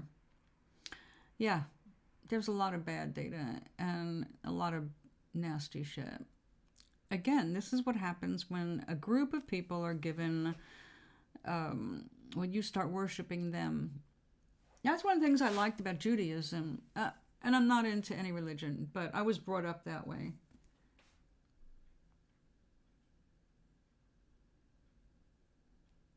Yeah, well, that's good, because following the Bible is kind of stupid. The Bible has got a lot of historical stuff, but if you really believe it's the handwritten word of God, you're one of the problems in the planet. Also, which Bible are you referring to? Would you like to go back to the Old Testament? That's what I grew up with. There's no New Testament in Judaism. I don't follow the Bible. I don't follow religion. I was brought up with it. So what's wrong with that? God is what you believe God to be. If you want to put the Bible up on a pedestal, then you're entitled to do that. But if you don't want to look at the Bible for what it really is, then you're just making yourself deliberately blind, also to history. Because remember how those Christians became Christians. They were pagans until they were murdered and their property stolen. The raping and pillaging was not all about the Vikings. It was Christians. Onward Christian soldiers marching off to war. We're going to take your land. We're going to take your wives. We're going to kill them all. And we'll just take the virgins so we can make sure the seed is ours. And then we'll make you Christian. Hooray. We're going to save you by killing you. So don't expect me to speak in favor of the Bible. And again, you've got to declare which Bible are you referring to when you say that. I grew up with the Old Testament. Everybody knows that, Charlie. Anybody that's ever read the Bible knows it's full of contradictions in itself. It contradicts itself, regardless of what you believe. You can believe one side or the other, but you're going to find both of them in the Bible. So it's irrelevant. What does it matter? You're arguing a dead argument. Especially on my show. I'm an interfaith minister. So, and I'm an ordained interfaith minister. I think I have a right to speak about the Bible. And I don't follow sacred texts. These texts are meant to inspire. And no one, unless you're a fanatic, no one follows the Bible exactly. If they were following the Bible exactly, we would not have capitalism. We would have nothing but kings, serfs, and temples. So nobody's following the Bible. You also wouldn't get off the farm. You would be a sheep herder. You'd be wandering. You would have no property. And your funerals would all be in pine boxes. Okay, oink.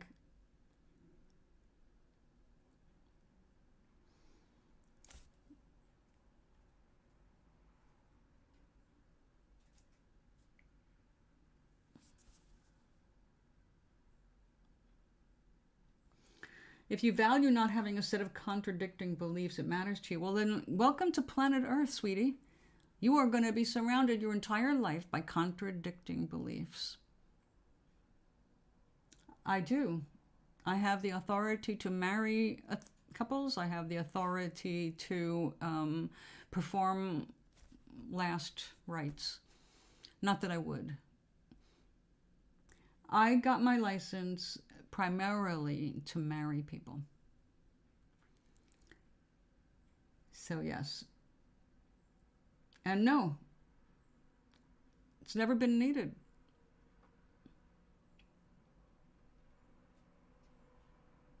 I don't reconciliate a fake book with real life. Why would I reconcile a book that was written by a bunch of men thousands of years ago men who were misogynistic, sexist, and all about the patriarchy. Why would I bring them into my current life for any reason?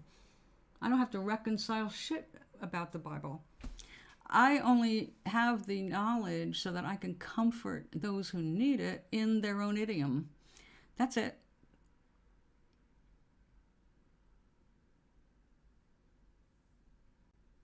No, I don't interpret the Bible. I know what to do for people who believe in certain Bibles and certain religions. If they are in dire distress, I am here to help.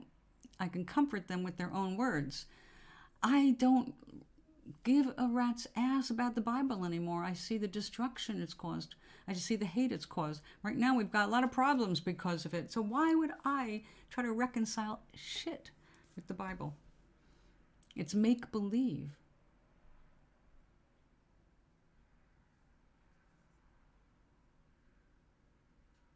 But I don't care about them. They can do whatever they want, Charlie. We do this all the time, just like choosing different political sides. It's whatever works for you. See, I'm not going to put down Christianity or Judaism or Islam, any of that. I'm not going to put down a whole religion because of asshole fanatics in any of them, because they all have fanatics, and I don't like fanaticism, so I wouldn't support them. And I do not ascribe to any of these religions, but all of these religions have some really good tenets, and they have good lessons, and they've got good moral stories to raise children with. So there's not a lot of bad stuff that you have to put out there. You can pick and choose the most important stuff, understanding that 2,000 years ago was a different world. It was a small world, and it was very much a patriarchy that was run by the big guys, kings, emperors.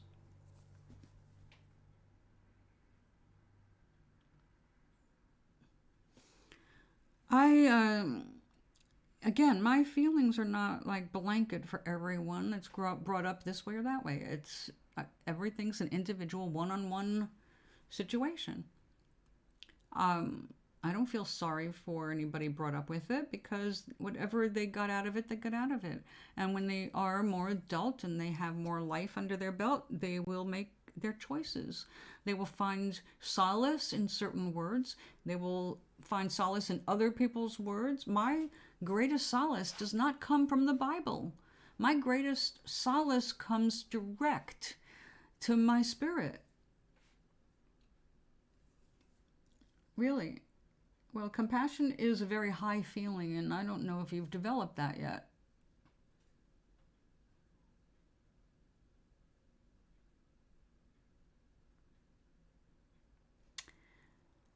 I can feel compassion if they are torn apart by it. I feel compassion for people who are gay and were brought up in that environment and are tortured by it.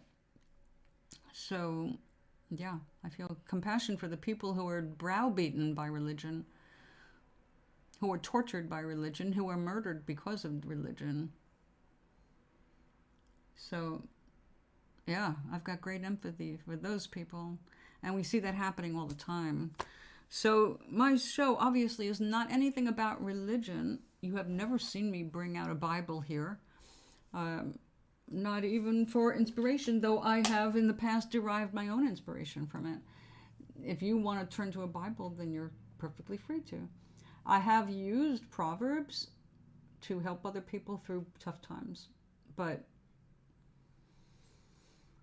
I derive my spirituality from something way beyond books. I go direct.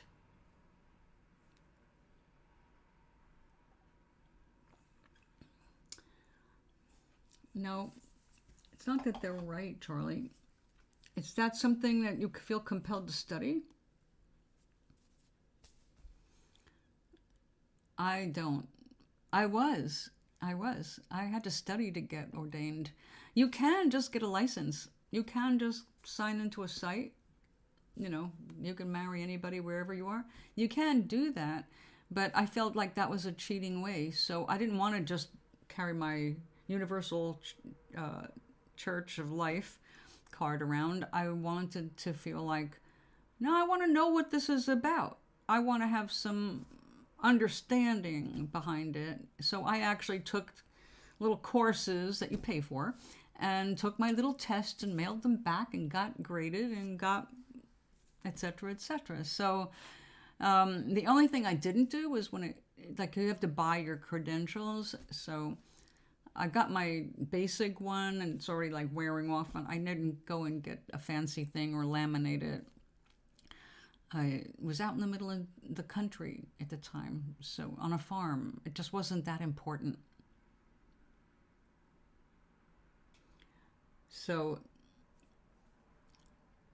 there's when I am on the show, I tell you my three favorite teachers, my three favorite teachers for helping you elevate your own life. And that begins with Louise Hay, and then Abraham Hicks, and now Dr. Joe Dispenza. All three of them taken together will give you information that will help you raise your vibration and change your life. You have to do it yourself. It requires self-work. If you are not willing to do the work, you're not going to see much change. You will just do life like every other human. But if you don't like what you see, then you might want to take one of these shortcuts, which is not so much a shortcut as a way of learning about yourself and the world.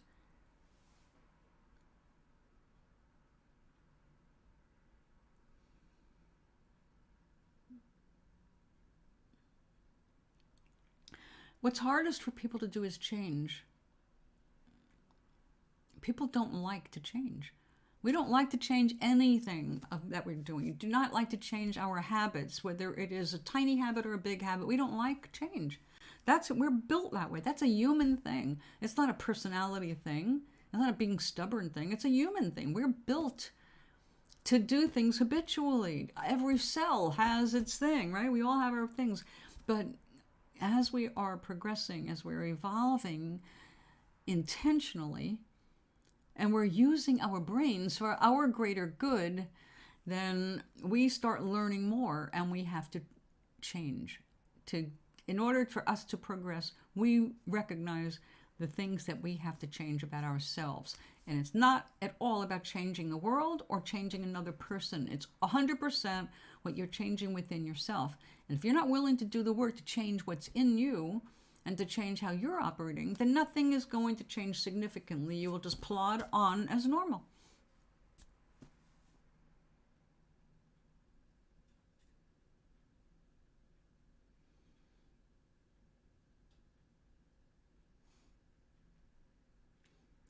To have a discussion is not the same as bringing on change. A person has to choose to change aspects of themselves.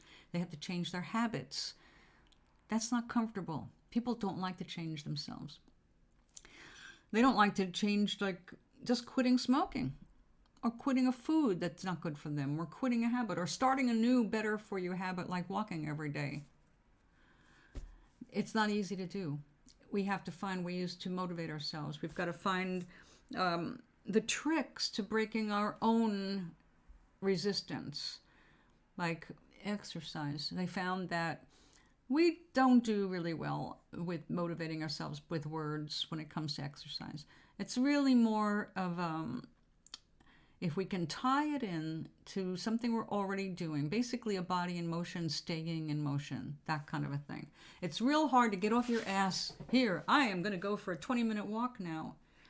But if I'm out there walking around the grocery store and I get home and I get stuff put away, if I don't sit down, if I then take that energy of moving around and then go for a little walk, I'm going to accomplish more and I'll find myself getting more charged up. Because a body in motion tends to stay in motion. If I sit down, it's over. As soon as I sit down, it's like, pfft.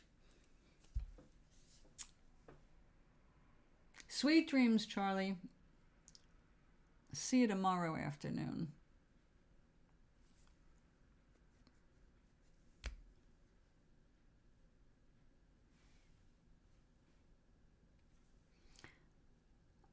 Hey, oinkness, it's 4:20.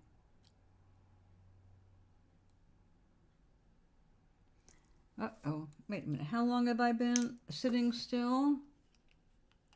Speaking of walking. 2 hours. Time for a song break. I have to move my booty. Let me find that song. Hold on a second here. I hate playing the same song twice in a row, so... Maris, The Edge of Remembering. It's Really Alright. Okay, well, I'm sorry, I only have 2 songs to play because the other 2 are instrumental. And those are the only 4 that I have recorded in the studio. So I'll play this one, and I'll be back in a couple minutes.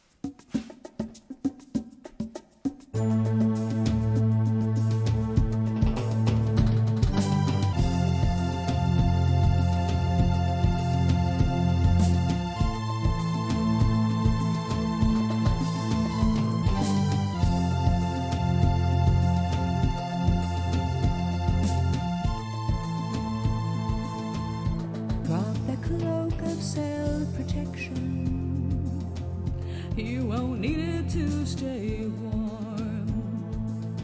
You're so afraid of my affections. You could drown in your own storm. There's no need for reservation. No one else can see. After some examination, man, I think that you've got what I need. It's really alright. It's really alright.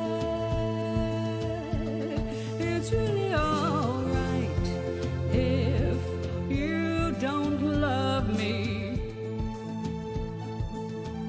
What's that look of consternation? I'm completely in control. So if you're thinking of evasion, there's something you should know. Well, I wouldn't say I own you, but you're a lover without liberty. Which would you rather face, that cold-hearted landscape or me?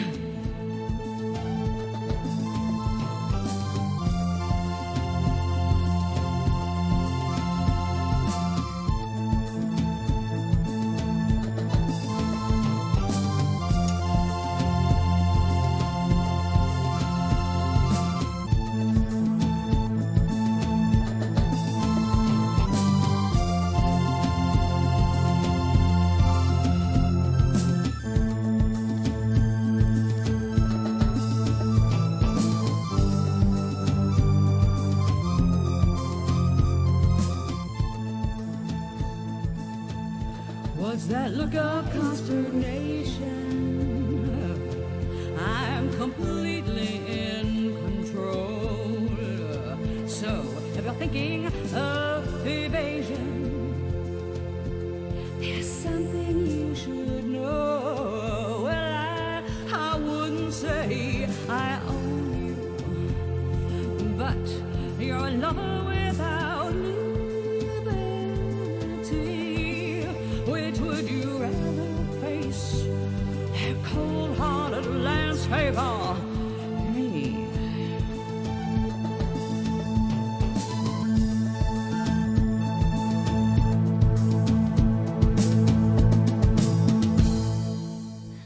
Aloha! Let's hit it. Yes. Yummy, yummy, yummy. I understand gelato's back in the neighborhood. And something called cookies and mints. And wedding cake. I have had more wedding cake after the marriage than I did before it or at it.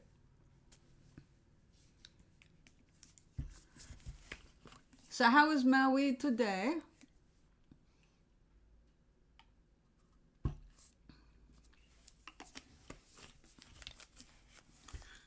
Where's my little icon?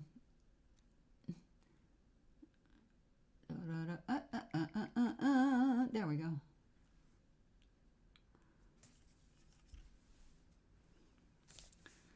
So today was shopping day. I did not get bananas. But one of the people that come to the meditation group is going shopping on Sunday, and they will get me a bunch, thankfully. So how are you? Well? Are you well? Or just saying well? I, excuse me, have been working on a paper mache dress. And I don't know if it's strong enough yet for me to cut it and peel it off without it breaking apart. So I will probably put some more paper on it.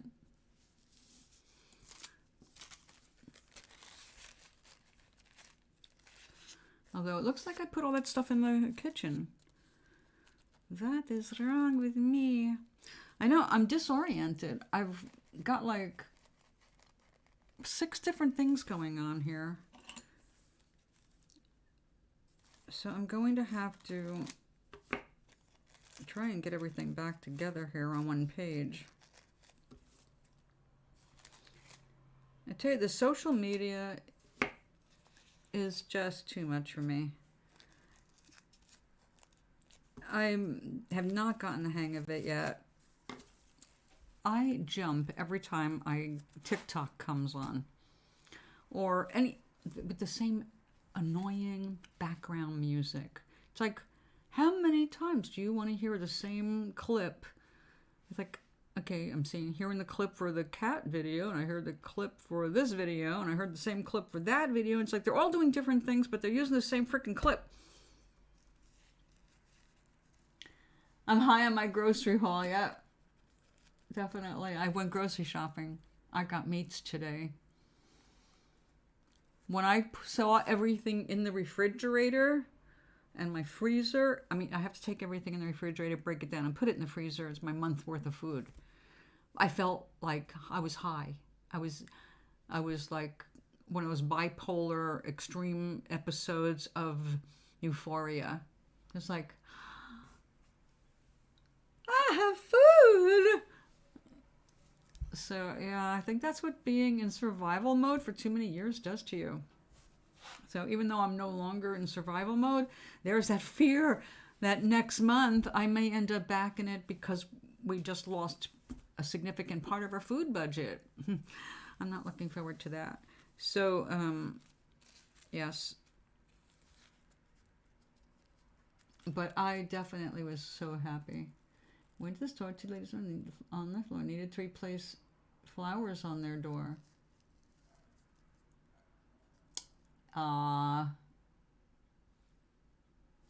So which one are you going to ask for a ride to go get a TV?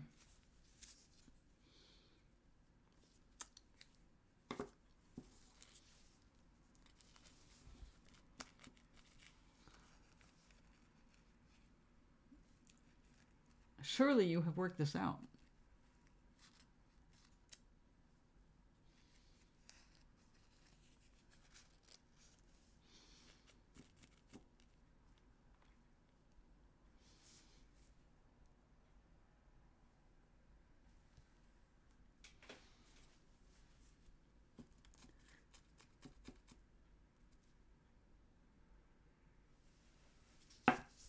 Toblerina is going to stare at you.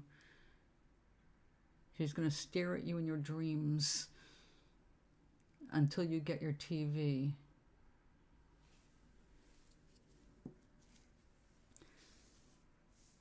Hey, you gave 12 women flowers, for God's sakes. 1 out of 12. Why would you ask the Republican to get you to the store to pick up a TV? Just curious.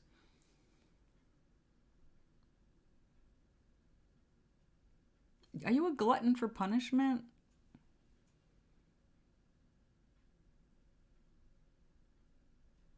Yeah, you are a glutton for punishment. You're suicidal, fucker. You are crazy. Definitely. Unless you're pulling my leg. Because why would you want to go with someone who supports an out and out racist?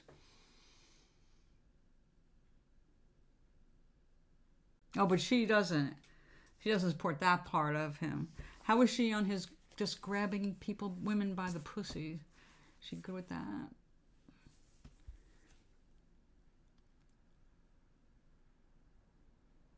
Ah, I see. Practicalities. Have you done something nice for her? You gave her a rose too, of course, because you're that kind of person. You're not prejudiced.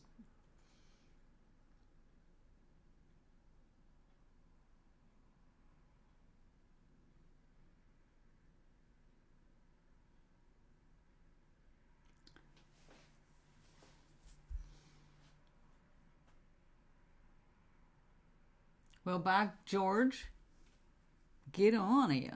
How long you been without a TV now? I have a TV. It's in my kitchen now because I have no place to put it yet. I know, Maui. I know. When I was living in Pennsylvania, the neighborhood was plastered. It was scary to walk the dogs.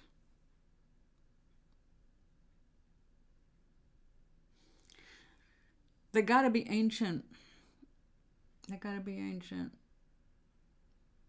Yep. Equal opportunity. That's the only way you can do with that, right? Everybody gets one.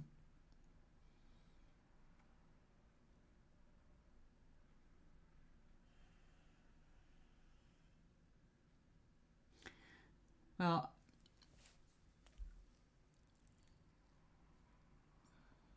and you're still alive. How did you do it?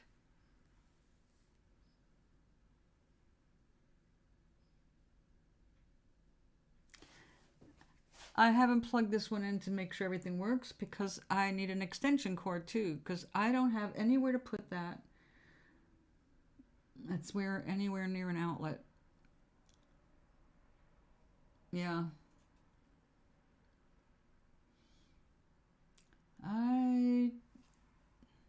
I played some this morning before, I had my tea. And then I had to hop to it because, a senior bus. But it was the bus that brought me the TV this morning. So it's 29 inches across. Was it 32 when you do it the diagonal? But, basically is 29 inches. It's big. Plenty big for me. I was not even wishing for anything bigger than that. I've got it's a 1-bedroom apartment. I've got very limited space here. So I looked at my bedroom and said, there's only one place, and that's where my altar is. And I am not messing my altar up for a stupid television. So I have to look into a wall mount. I'll put it up in the bedroom. So, but yeah, my little Stonehenge is more important to me.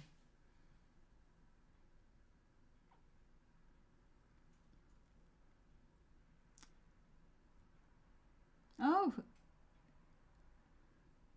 I didn't know you could do that.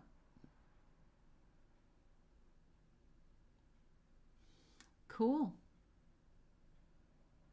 So you're used to dealing with people in my time zone because New York is just a couple hours from here. 2.5 hours drive to New York. I do that with Rich. We play Words with Friends or it's like alternative to Scrabble. His Scrabble game froze permanently, and it was like he couldn't get out of it. Nothing was happening, so we found the other word game. So he's the only person I play on that. So every night at bedtime, he makes his moves, and the next morning, I make mine.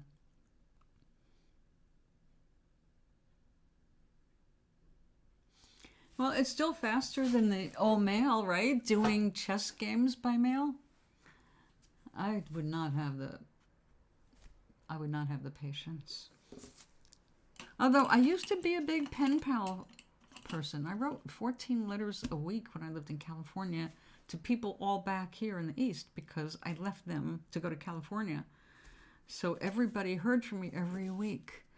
And then finally, when I got my favorite job in the world, that was working in the art supplies, at that point, I started doing group letters, like a newsletter. Matter of fact, it was called the Adrian Newsletter. And I made it like, I spoke to everybody in the letter like we're having a tea party. And I would pause in the news to offer them this or that, whatever I was doing. So it was fun.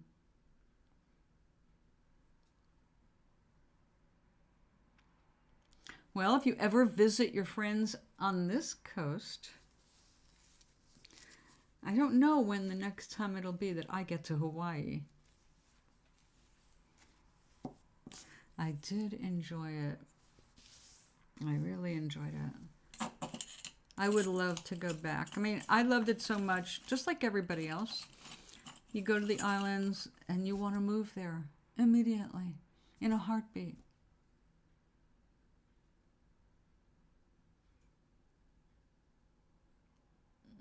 I know, isn't it awesome? I'm waiting for my sisters to do more of that. I forgot what I was going to do. Probably, I've been sitting too long.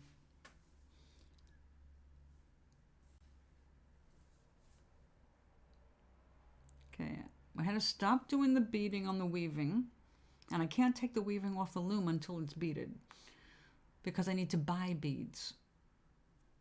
So that's not going to happen for at least 2 weeks.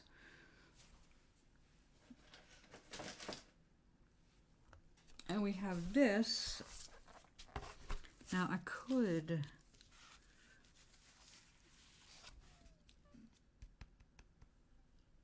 I think perhaps if I do this in tissue paper instead of paint, it might come out better. I was thinking of putting windows.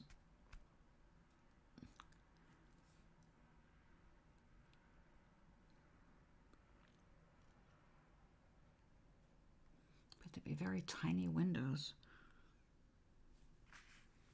We want suburbia and city. And all the cats, the cool cats and kittens in between. Tying them all together through these lines. Connected.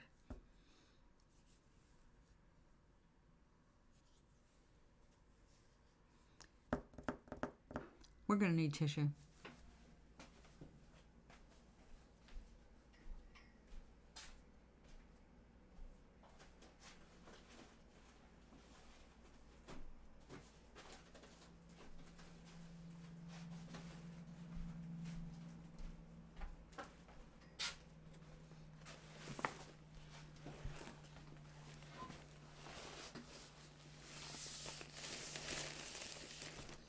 Well, now we consider that we are talking and you're watching me.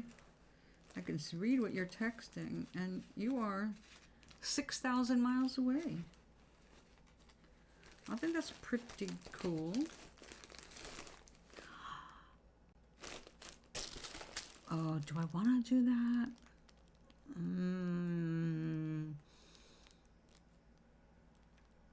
I was just thinking of the black cork. This cool stuff to make windows. But that might be way overkill for that. I think we'll not use that. Nevertheless, we do need something for the windows.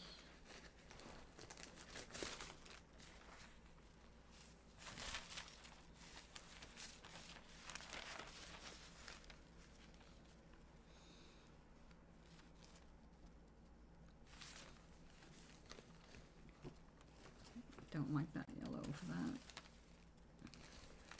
Orange, yellow, peach. Yeah.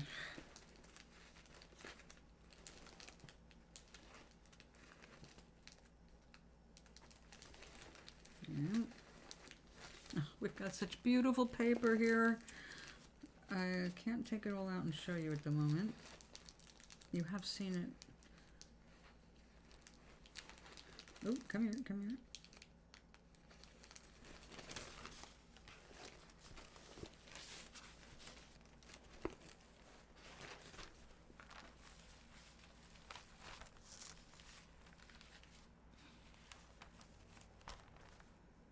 No, I need yellow, not orange. It looks Halloween-y with the orange.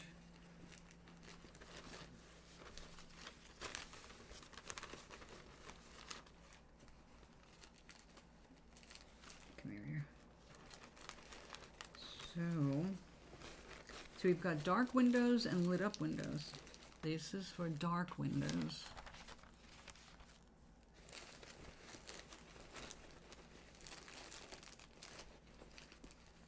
Oh, wait a second.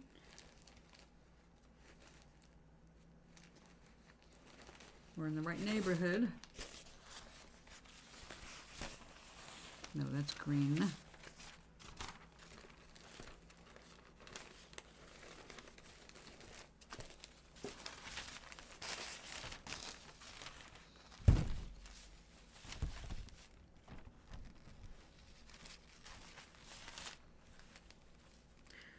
Oh dear.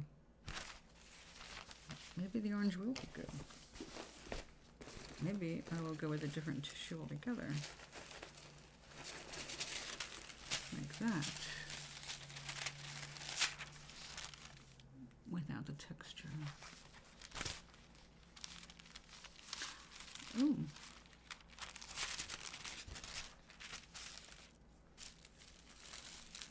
No, that's not going to work on that.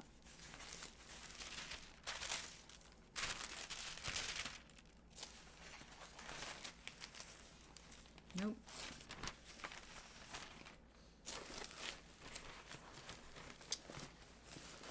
I guess it will.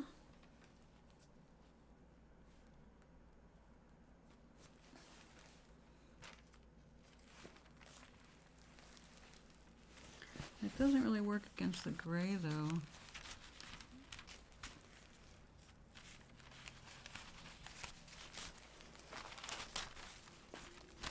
That does look better. All right, we're going to keep these out. And that.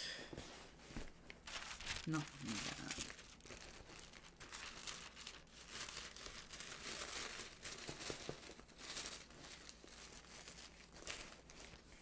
Okay.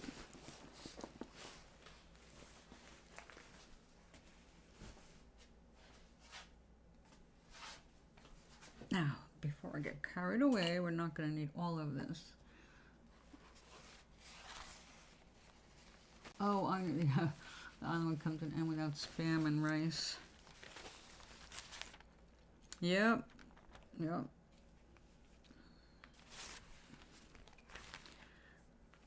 Can you get things like dried lentils, things to put up?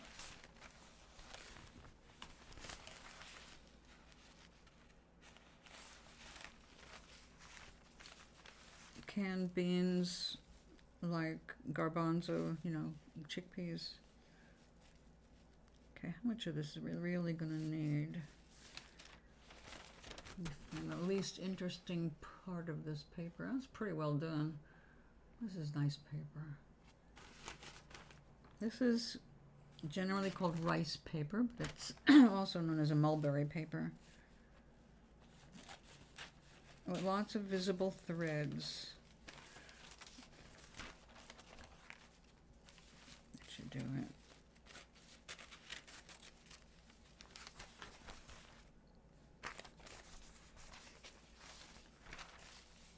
And that's going to go for that side. So let's see. Let's take care of this side first.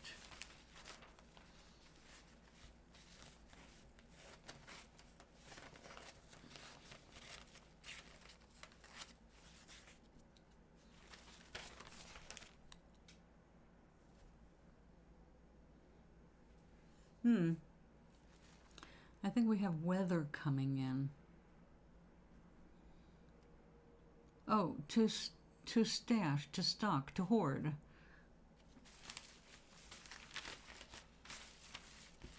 To cook. To get optimal nutrition for least amount of money.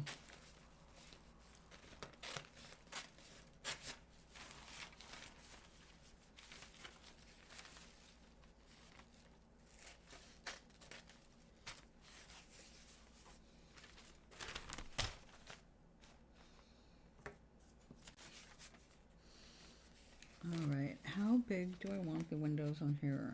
They're representational, we're not doing details. But it has to be consistent. 2, 4, 6, we've got 8 windows, 8 houses.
That could do it.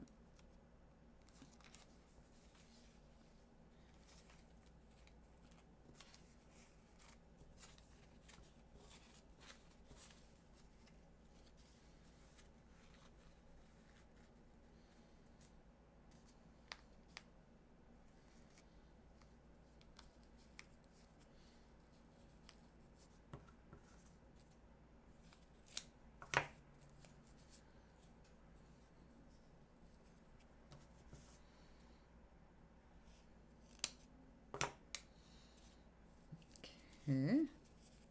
We now have a pile of the yellow, and before I end up scattering it to the winds, let's just put it on something. All right, now this is way more.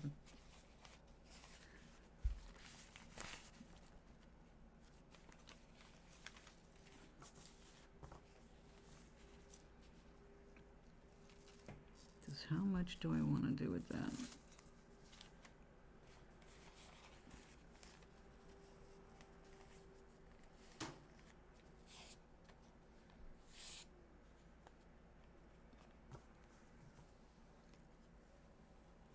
Yeah, my rent went up too. My rent went up for March. My food went down for March. So yeah, every senior is going to be feeling this. I mean, unless you're a rich senior.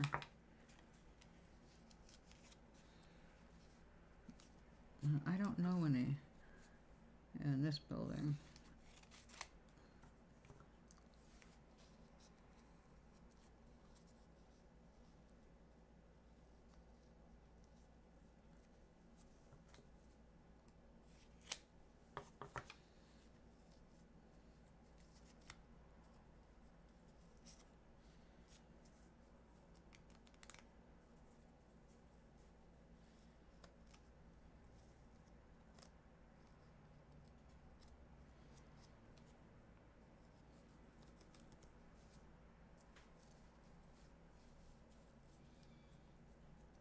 Hot dogs, beans, and rice. Definitely not good for you, but what can you do?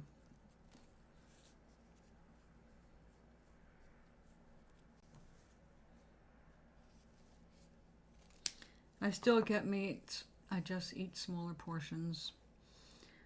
So when I get it, I bring it home. That's why I got high watching all my stuff go in the refrigerator. And I break it up into meals. One meal's worth a day, you know. So I know I'm getting enough protein.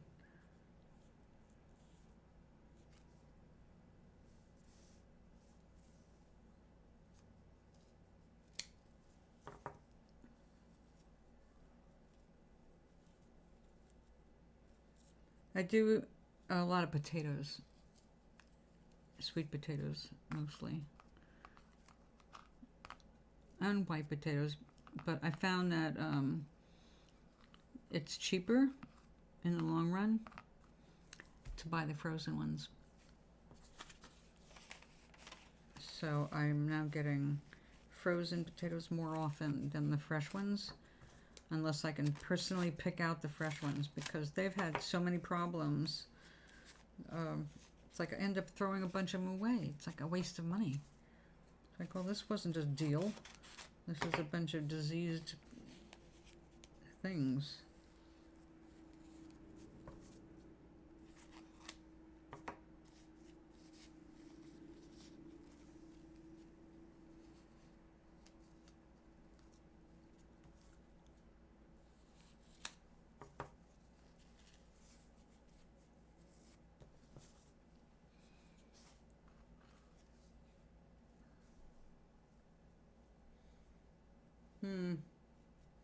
That's not gonna work very well, is it? Gotta cut that down.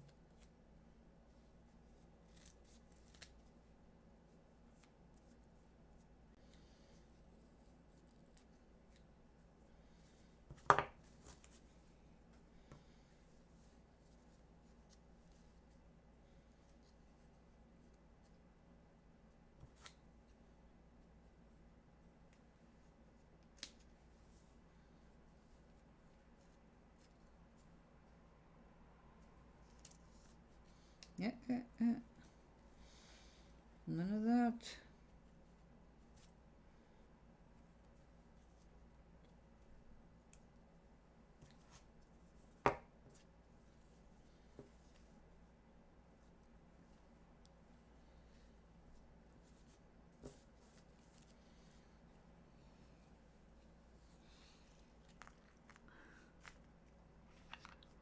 There we go.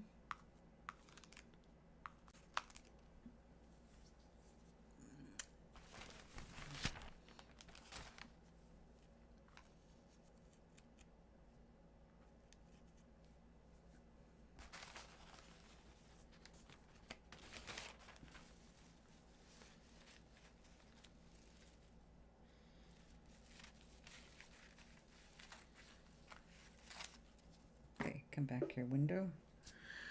Don't want to lose my windows.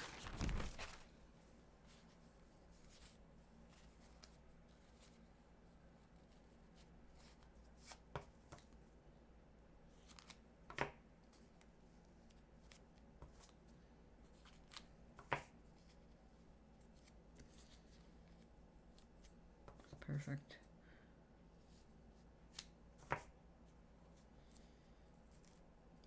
Just a little bit of a trim here. Don't run away.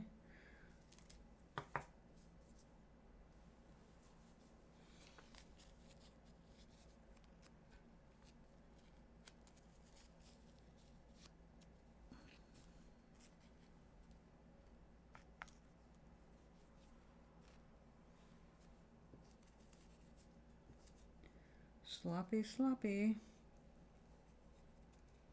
You must call me a battlefield freak. Ha! Cool.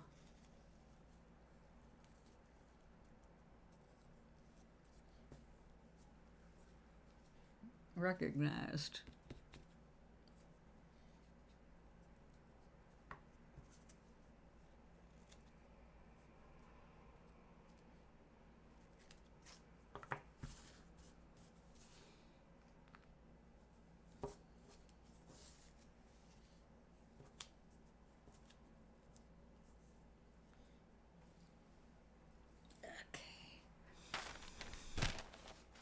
That should be enough. Let me just lay some out experimentally. No glue. Make my adjustments. Okay, we're gonna have a bunch of these things lit up.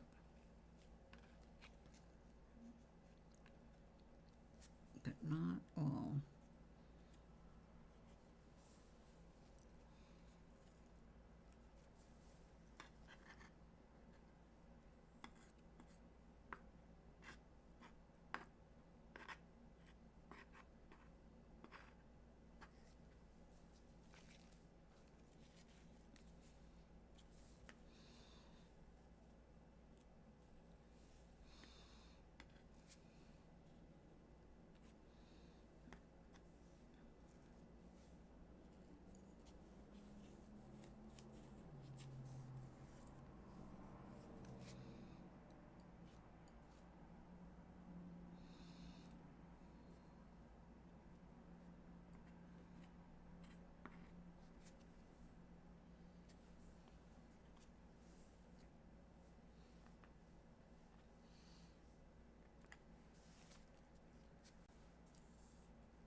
Just too cluttered, I think. I don't like that.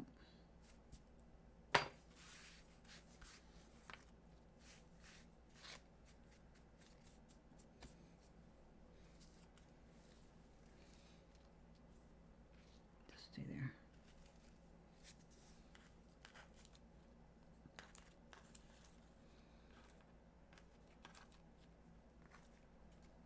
Hey, back there.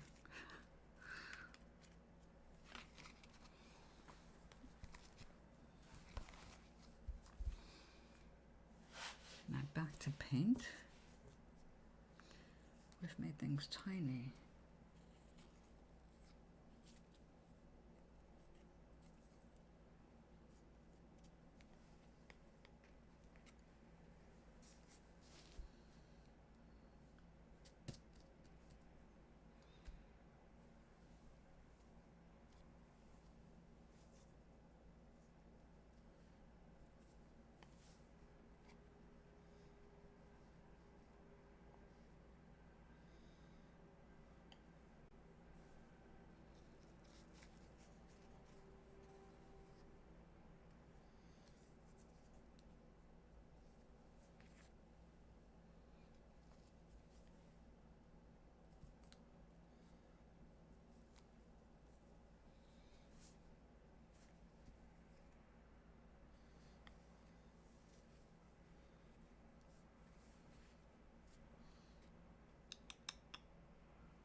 minute.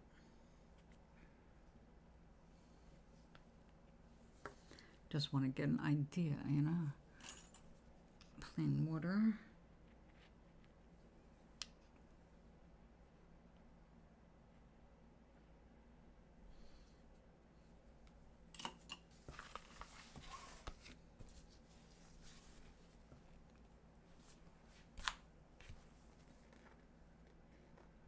You can't see it. I'm just looking at it from a distance here. But you can't see what I'm looking at. I'm looking to see what I think about the placement and the size of these things. Do I want them there or not? Should I just leave it vague?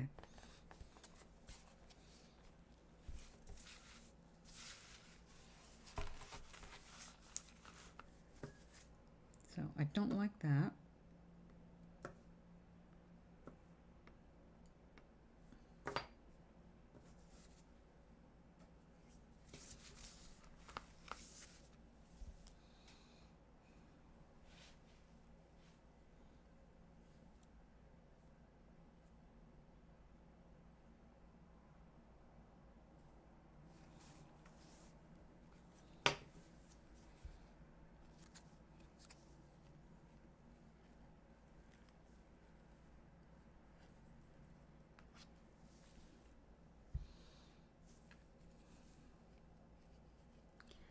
Well, it's really going to be focused over here.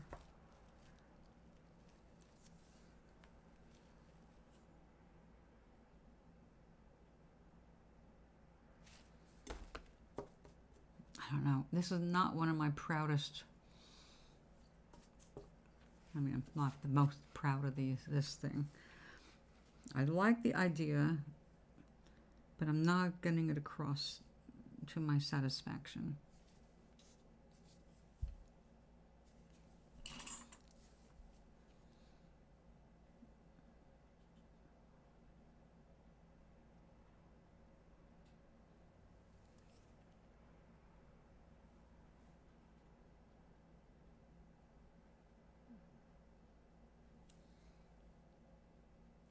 What if?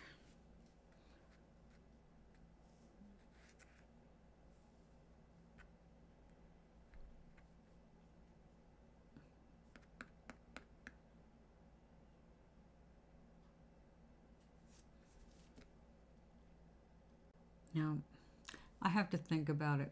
It's not getting the idea across as much as I want, so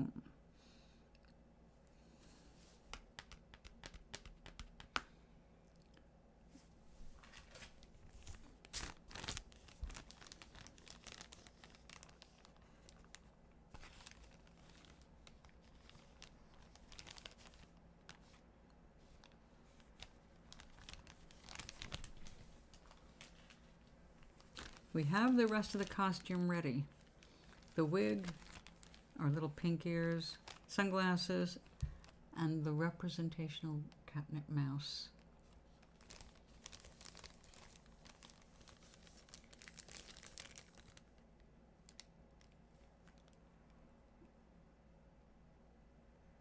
I get nervous when you're around.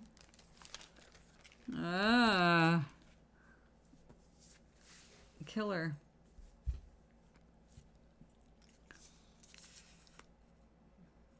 Life is one and universal. Its forms, many and individual.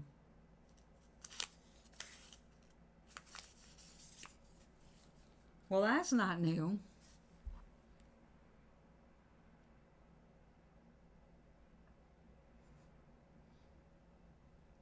Well, I hope I don't make people nervous by sitting here playing, making a mess. Yeah, this is not, it's got to be right. It's not going to go out if it's not right. So I'm going to take it off the table for now. And I know.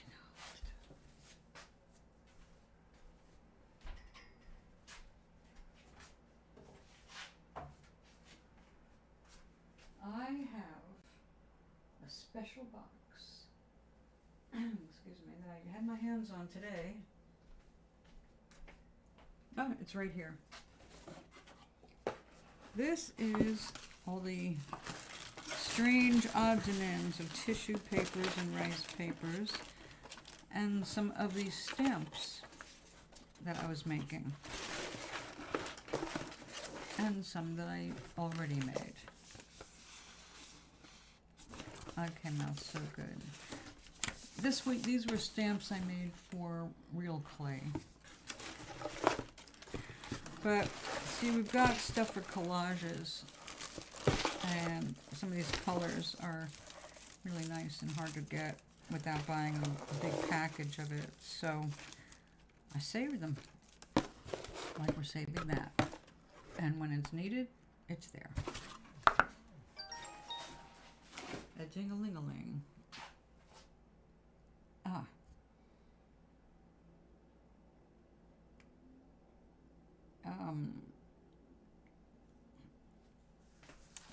Hold on 1 second, excuse me.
Okay.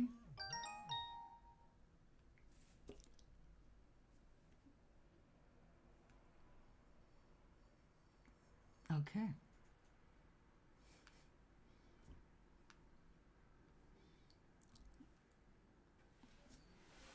Come on, come back here, chat.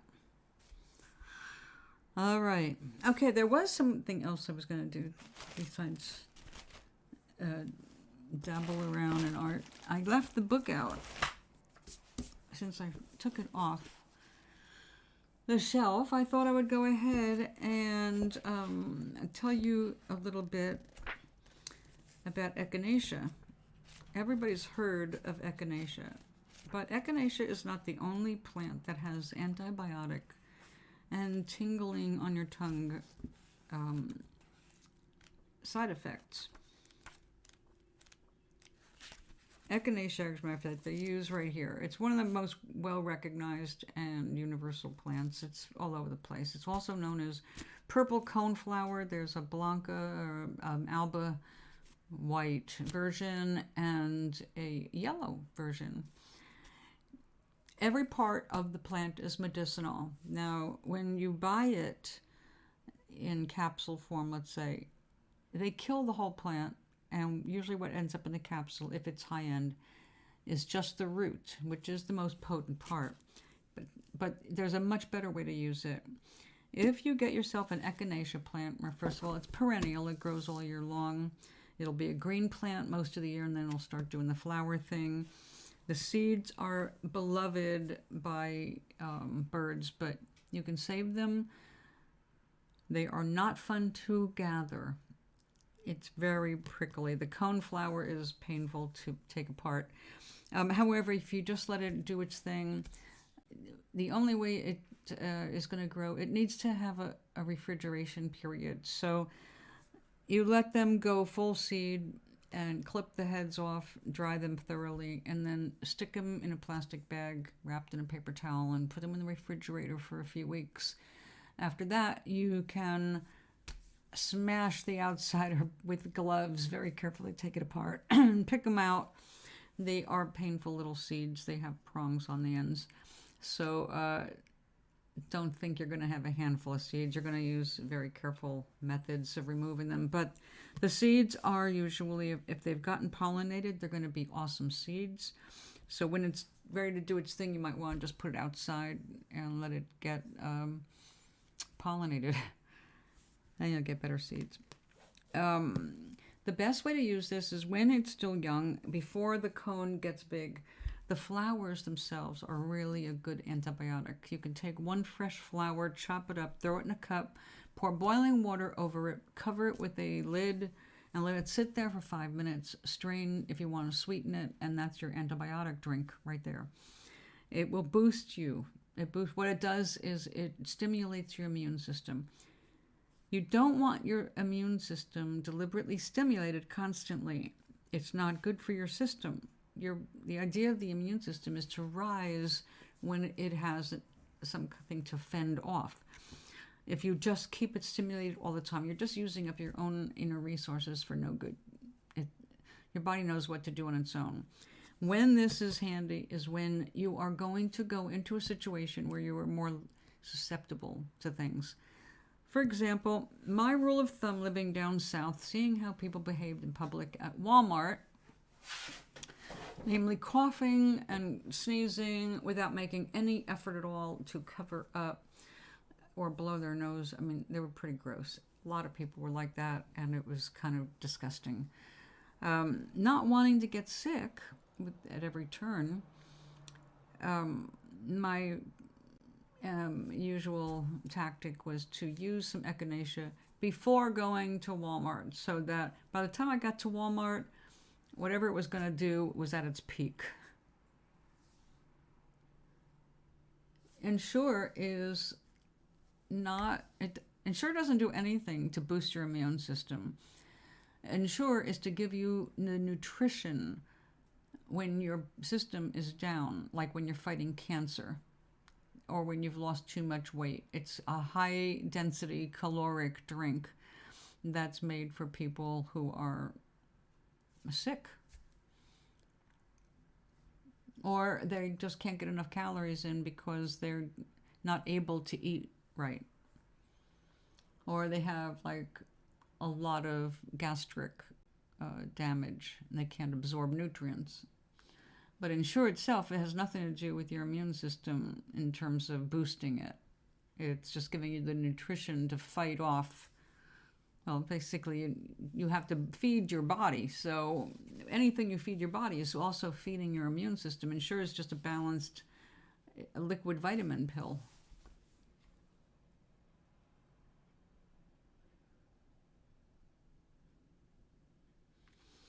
Now, echinacea, I don't think does well in the islands. Too warm, you don't get a cold period, and your humidity is very high. But you do have something else that grows in a vine. And the flower, instead of being a cone flower, has very much the same colors. It looks like a gumdrop, and it's got dark green leaves. And if you eat the leaves, you throw them in your salad, they will make your tongue and your mouth tingle. And it's kind of a neat effect, but it does the same thing with echinacea. If you were to take some baby echinacea leaves and throw them in your food, do the same thing. But the vine kind, you can get the same antibiotic defense, same immune system of defense. So it's pretty cool. Every climate has a version of it, which is really interesting when you think about how things get spread around the world, really. So I've grown both. This one is native to much of North America, but the little gumdrop stuff is, I don't even think native to this country, but we've been bringing it in as a landscaping plant. But it grows more in like the islands, that kind of environment. So it's a pretty plant. I mean, you can grow it indoors in a pot. It'll just drape. Or you've got a garden plot, but that too, and it does like a lot of sun. And it did very well in my North Carolina garden on a hillside. So yeah, it didn't get a lot of water. Except when I, deliberately watered it in the summer. Now, I don't know if there's a picture of that in this book, because this is North America.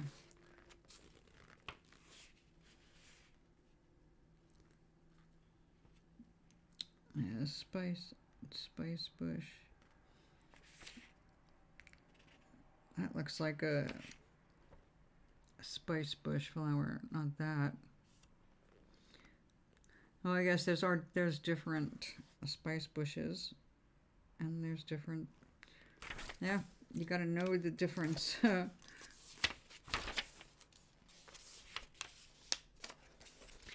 That's why it pays to have books with pictures. But you still need to go out in nature and identify it, because you can see something in a picture and be completely not realize until you read everything. Oh, it's only this big, and the likelihood of you noticing it right away is very small. Other stuff, it's like really out there and you can see it, like skunk cabbage. I had read about it, and I'd seen resin used from it because they used to use skunk cabbage to get high. Nature's opium. That's not opium. They use skunk cabbage for different things, for medicinal stuff. But it's basically, if you don't know how to work with it, it's toxic. We don't recommend using it. But skunk cabbage turned out as this big thing. Lots of them. We had them, and they grow in Rhode Island prolifically. It's really interesting to see. And it does smell terrible, but not like skunks. Pink lady slipper. Now, pink lady slipper is an orchid, and it is really hard to find yellow. We had yellow and pink in our backyard down in south. The roots have been used as a nerve sedative, but it's a rare lily. Not lily, it's a rare orchid. And lady slipper should never be picked. Also, it's symbiotic, meaning to thrive, it needs everything that it's growing in around it, the plants, the trees, everything. It needs that environment. And if you remove it from that environment and put it in a pot, it's going to be short-lived. It will not come back the following year. They're very, very, very hard to transplant.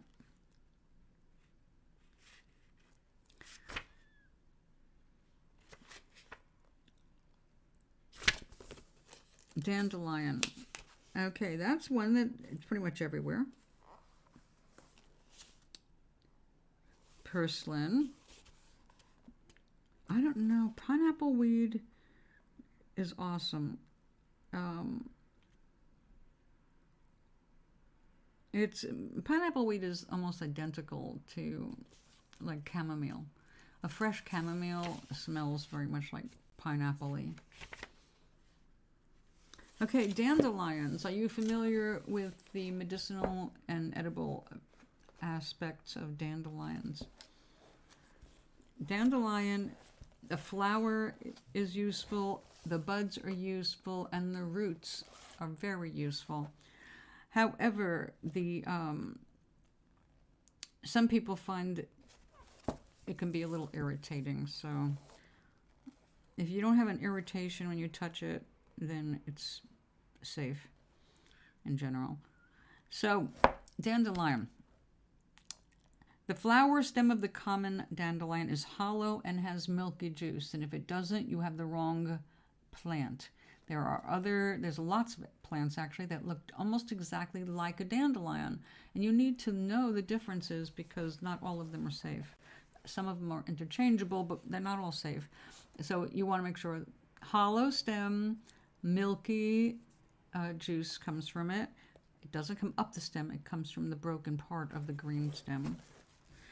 The leaves and the roots have been used medicinally, primarily as a diuretic for kidney and bladder ailments, as well as for liver and gallbladder disease. The leaves have been used as a laxative. Now, they've also put leaves, baby dandelion leaves, they put them in salads. When you buy those mixes of spring greens, they frequently have dandelion in them. But one of the cool things about dandelion flowers is when they're still buds. This is when they first start popping up. When you first see your first yellow dandelion on a lawn, if the lawn has not been chemically treated, it's very edible. A lot of people will take the flower and batter it and fry it up like little pancakes. So they'll actually chop them up and make pancakes with the flowers. Not for me. One thing I used to do, though, was saute the flower buds. If you get them just before they pop, when you can just see the first little teeny bit of yellow at the top, it's perfect. Because then when you are sauteing them with a little bit of butter and salt, then they will pop and you will have a little yellow poofy thing to float around in your butter. And those are interesting. Glenn loved them, so when the dandelions popped, I was always out there pulling off the little flower heads. Red clover is another one. Now, red clover, you want to make sure it is red clover. The white clover, like the yellow one, let's see, the dried flowering plant, potentially toxic? No.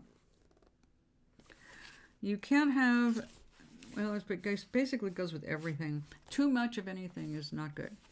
The red clover has long been a blood purifier for as a spring tonic. Now, butter and eggs. Yeah, that's for insecticides. Coltsfoot, common plantain. Oh, that's a good one. I wish I could show you the plant itself because trying to show you pictures is not so easy. But there are some things that are just so common and edible and useful. Example, plantain is used medicinally and is sold over the counter. Basically, it's a natural laxative. It gets kind of gel when it's hit with water. It gets mucilaginous. And it's called psyllium, Psyllium. So psyllium seed is actually a very common weed, and also bird seed. Birds love it. And mice and, rats and all that, they like it too. It grows all over the damn place. This one's already past its prime. It's ready to go to seed right down here. That's not really helping you very much. There you go. It puts out a little rosette of leaves, and then all these spikes come up, and they are smooth usually when they first come up and very bright green, and then as they turn into seeds. When we were kids, we used to pull all the seeds off. It's kind of like popping bubbles. You just pull the seeds off and it leaves like the little rat tail behind it. That is psyllium. And the stuff that you're pulling off, that's a psyllium seed. So if you let it dry on the stem and then gather it and just rub all the chaff off of it, the seed that's left that will make you go to the bathroom if you can't go. It's not like senna leaf, which can cause kind of cramping. It's what swells up. It's, the next time you go look at laxatives, read the back. If it says psyllium seed, you can grow it in your backyard. Matter of fact, most people have it growing, and it's a weed that they're pulling up. Well, I think that's enough. Keep your eyes out in your backyard. There's all kinds of cool stuff that you never know where you're going to find. Now, Maui, you're not going to find common juniper. That does not grow on the islands. But juniper berries, when people squash them, it looks like they're growing on cedar or pine trees. It's an evergreen. And these beautiful dusky covered purple berries, if you squash it, it smells just like gin. Because the juniper berry is what gives gin its characteristic smell and flavor. And now you know, if you didn't know before.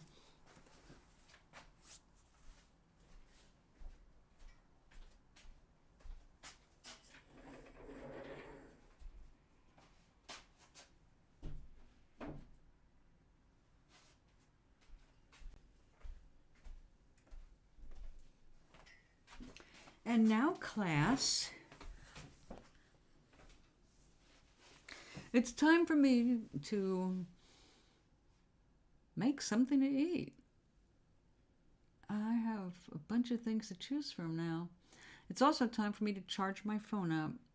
I have been sitting here for, looks like 3 hours and 13 minutes. We need to move the butt. So keep on smiling, darlings. I see you if you're around tomorrow afternoon. Let me see, that would be about 2:30, 3 o'clock tomorrow afternoon, New York time. Not yet. I don't think so. No, I see someone walking a dog and no. Well, I don't know now, Maui. You say, Maui. You know what? Come to think of it, some of those cars down there look a little shinier, but the parking lot doesn't really look wet. But we are expecting rain, and it's supposed to rain all day tomorrow. So we'll have to come up with a rainy day art project. Agnes, what are you doing tomorrow? And Doc, what are you doing? Like you're 6 hours earlier than me, so I don't want to like count on doing something with you.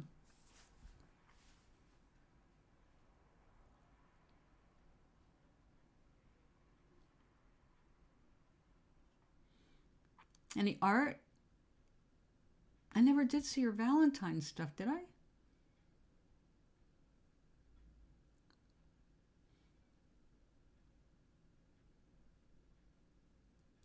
Okay. Well, let's make some. What can we do tomorrow?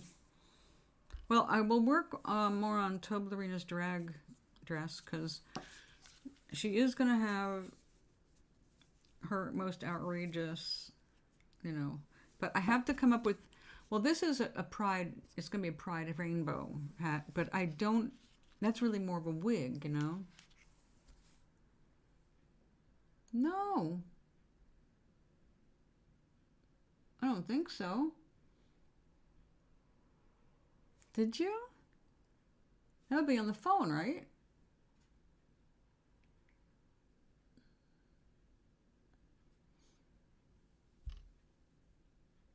Let me double check.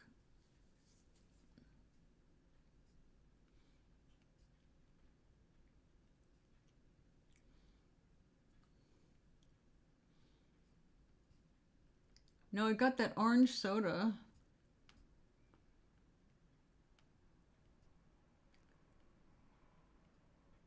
No, just the orange soda. Unless you sent it. No. Unless you sent it in Messenger. All right.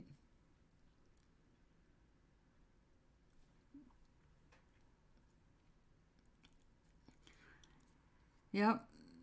How awesome.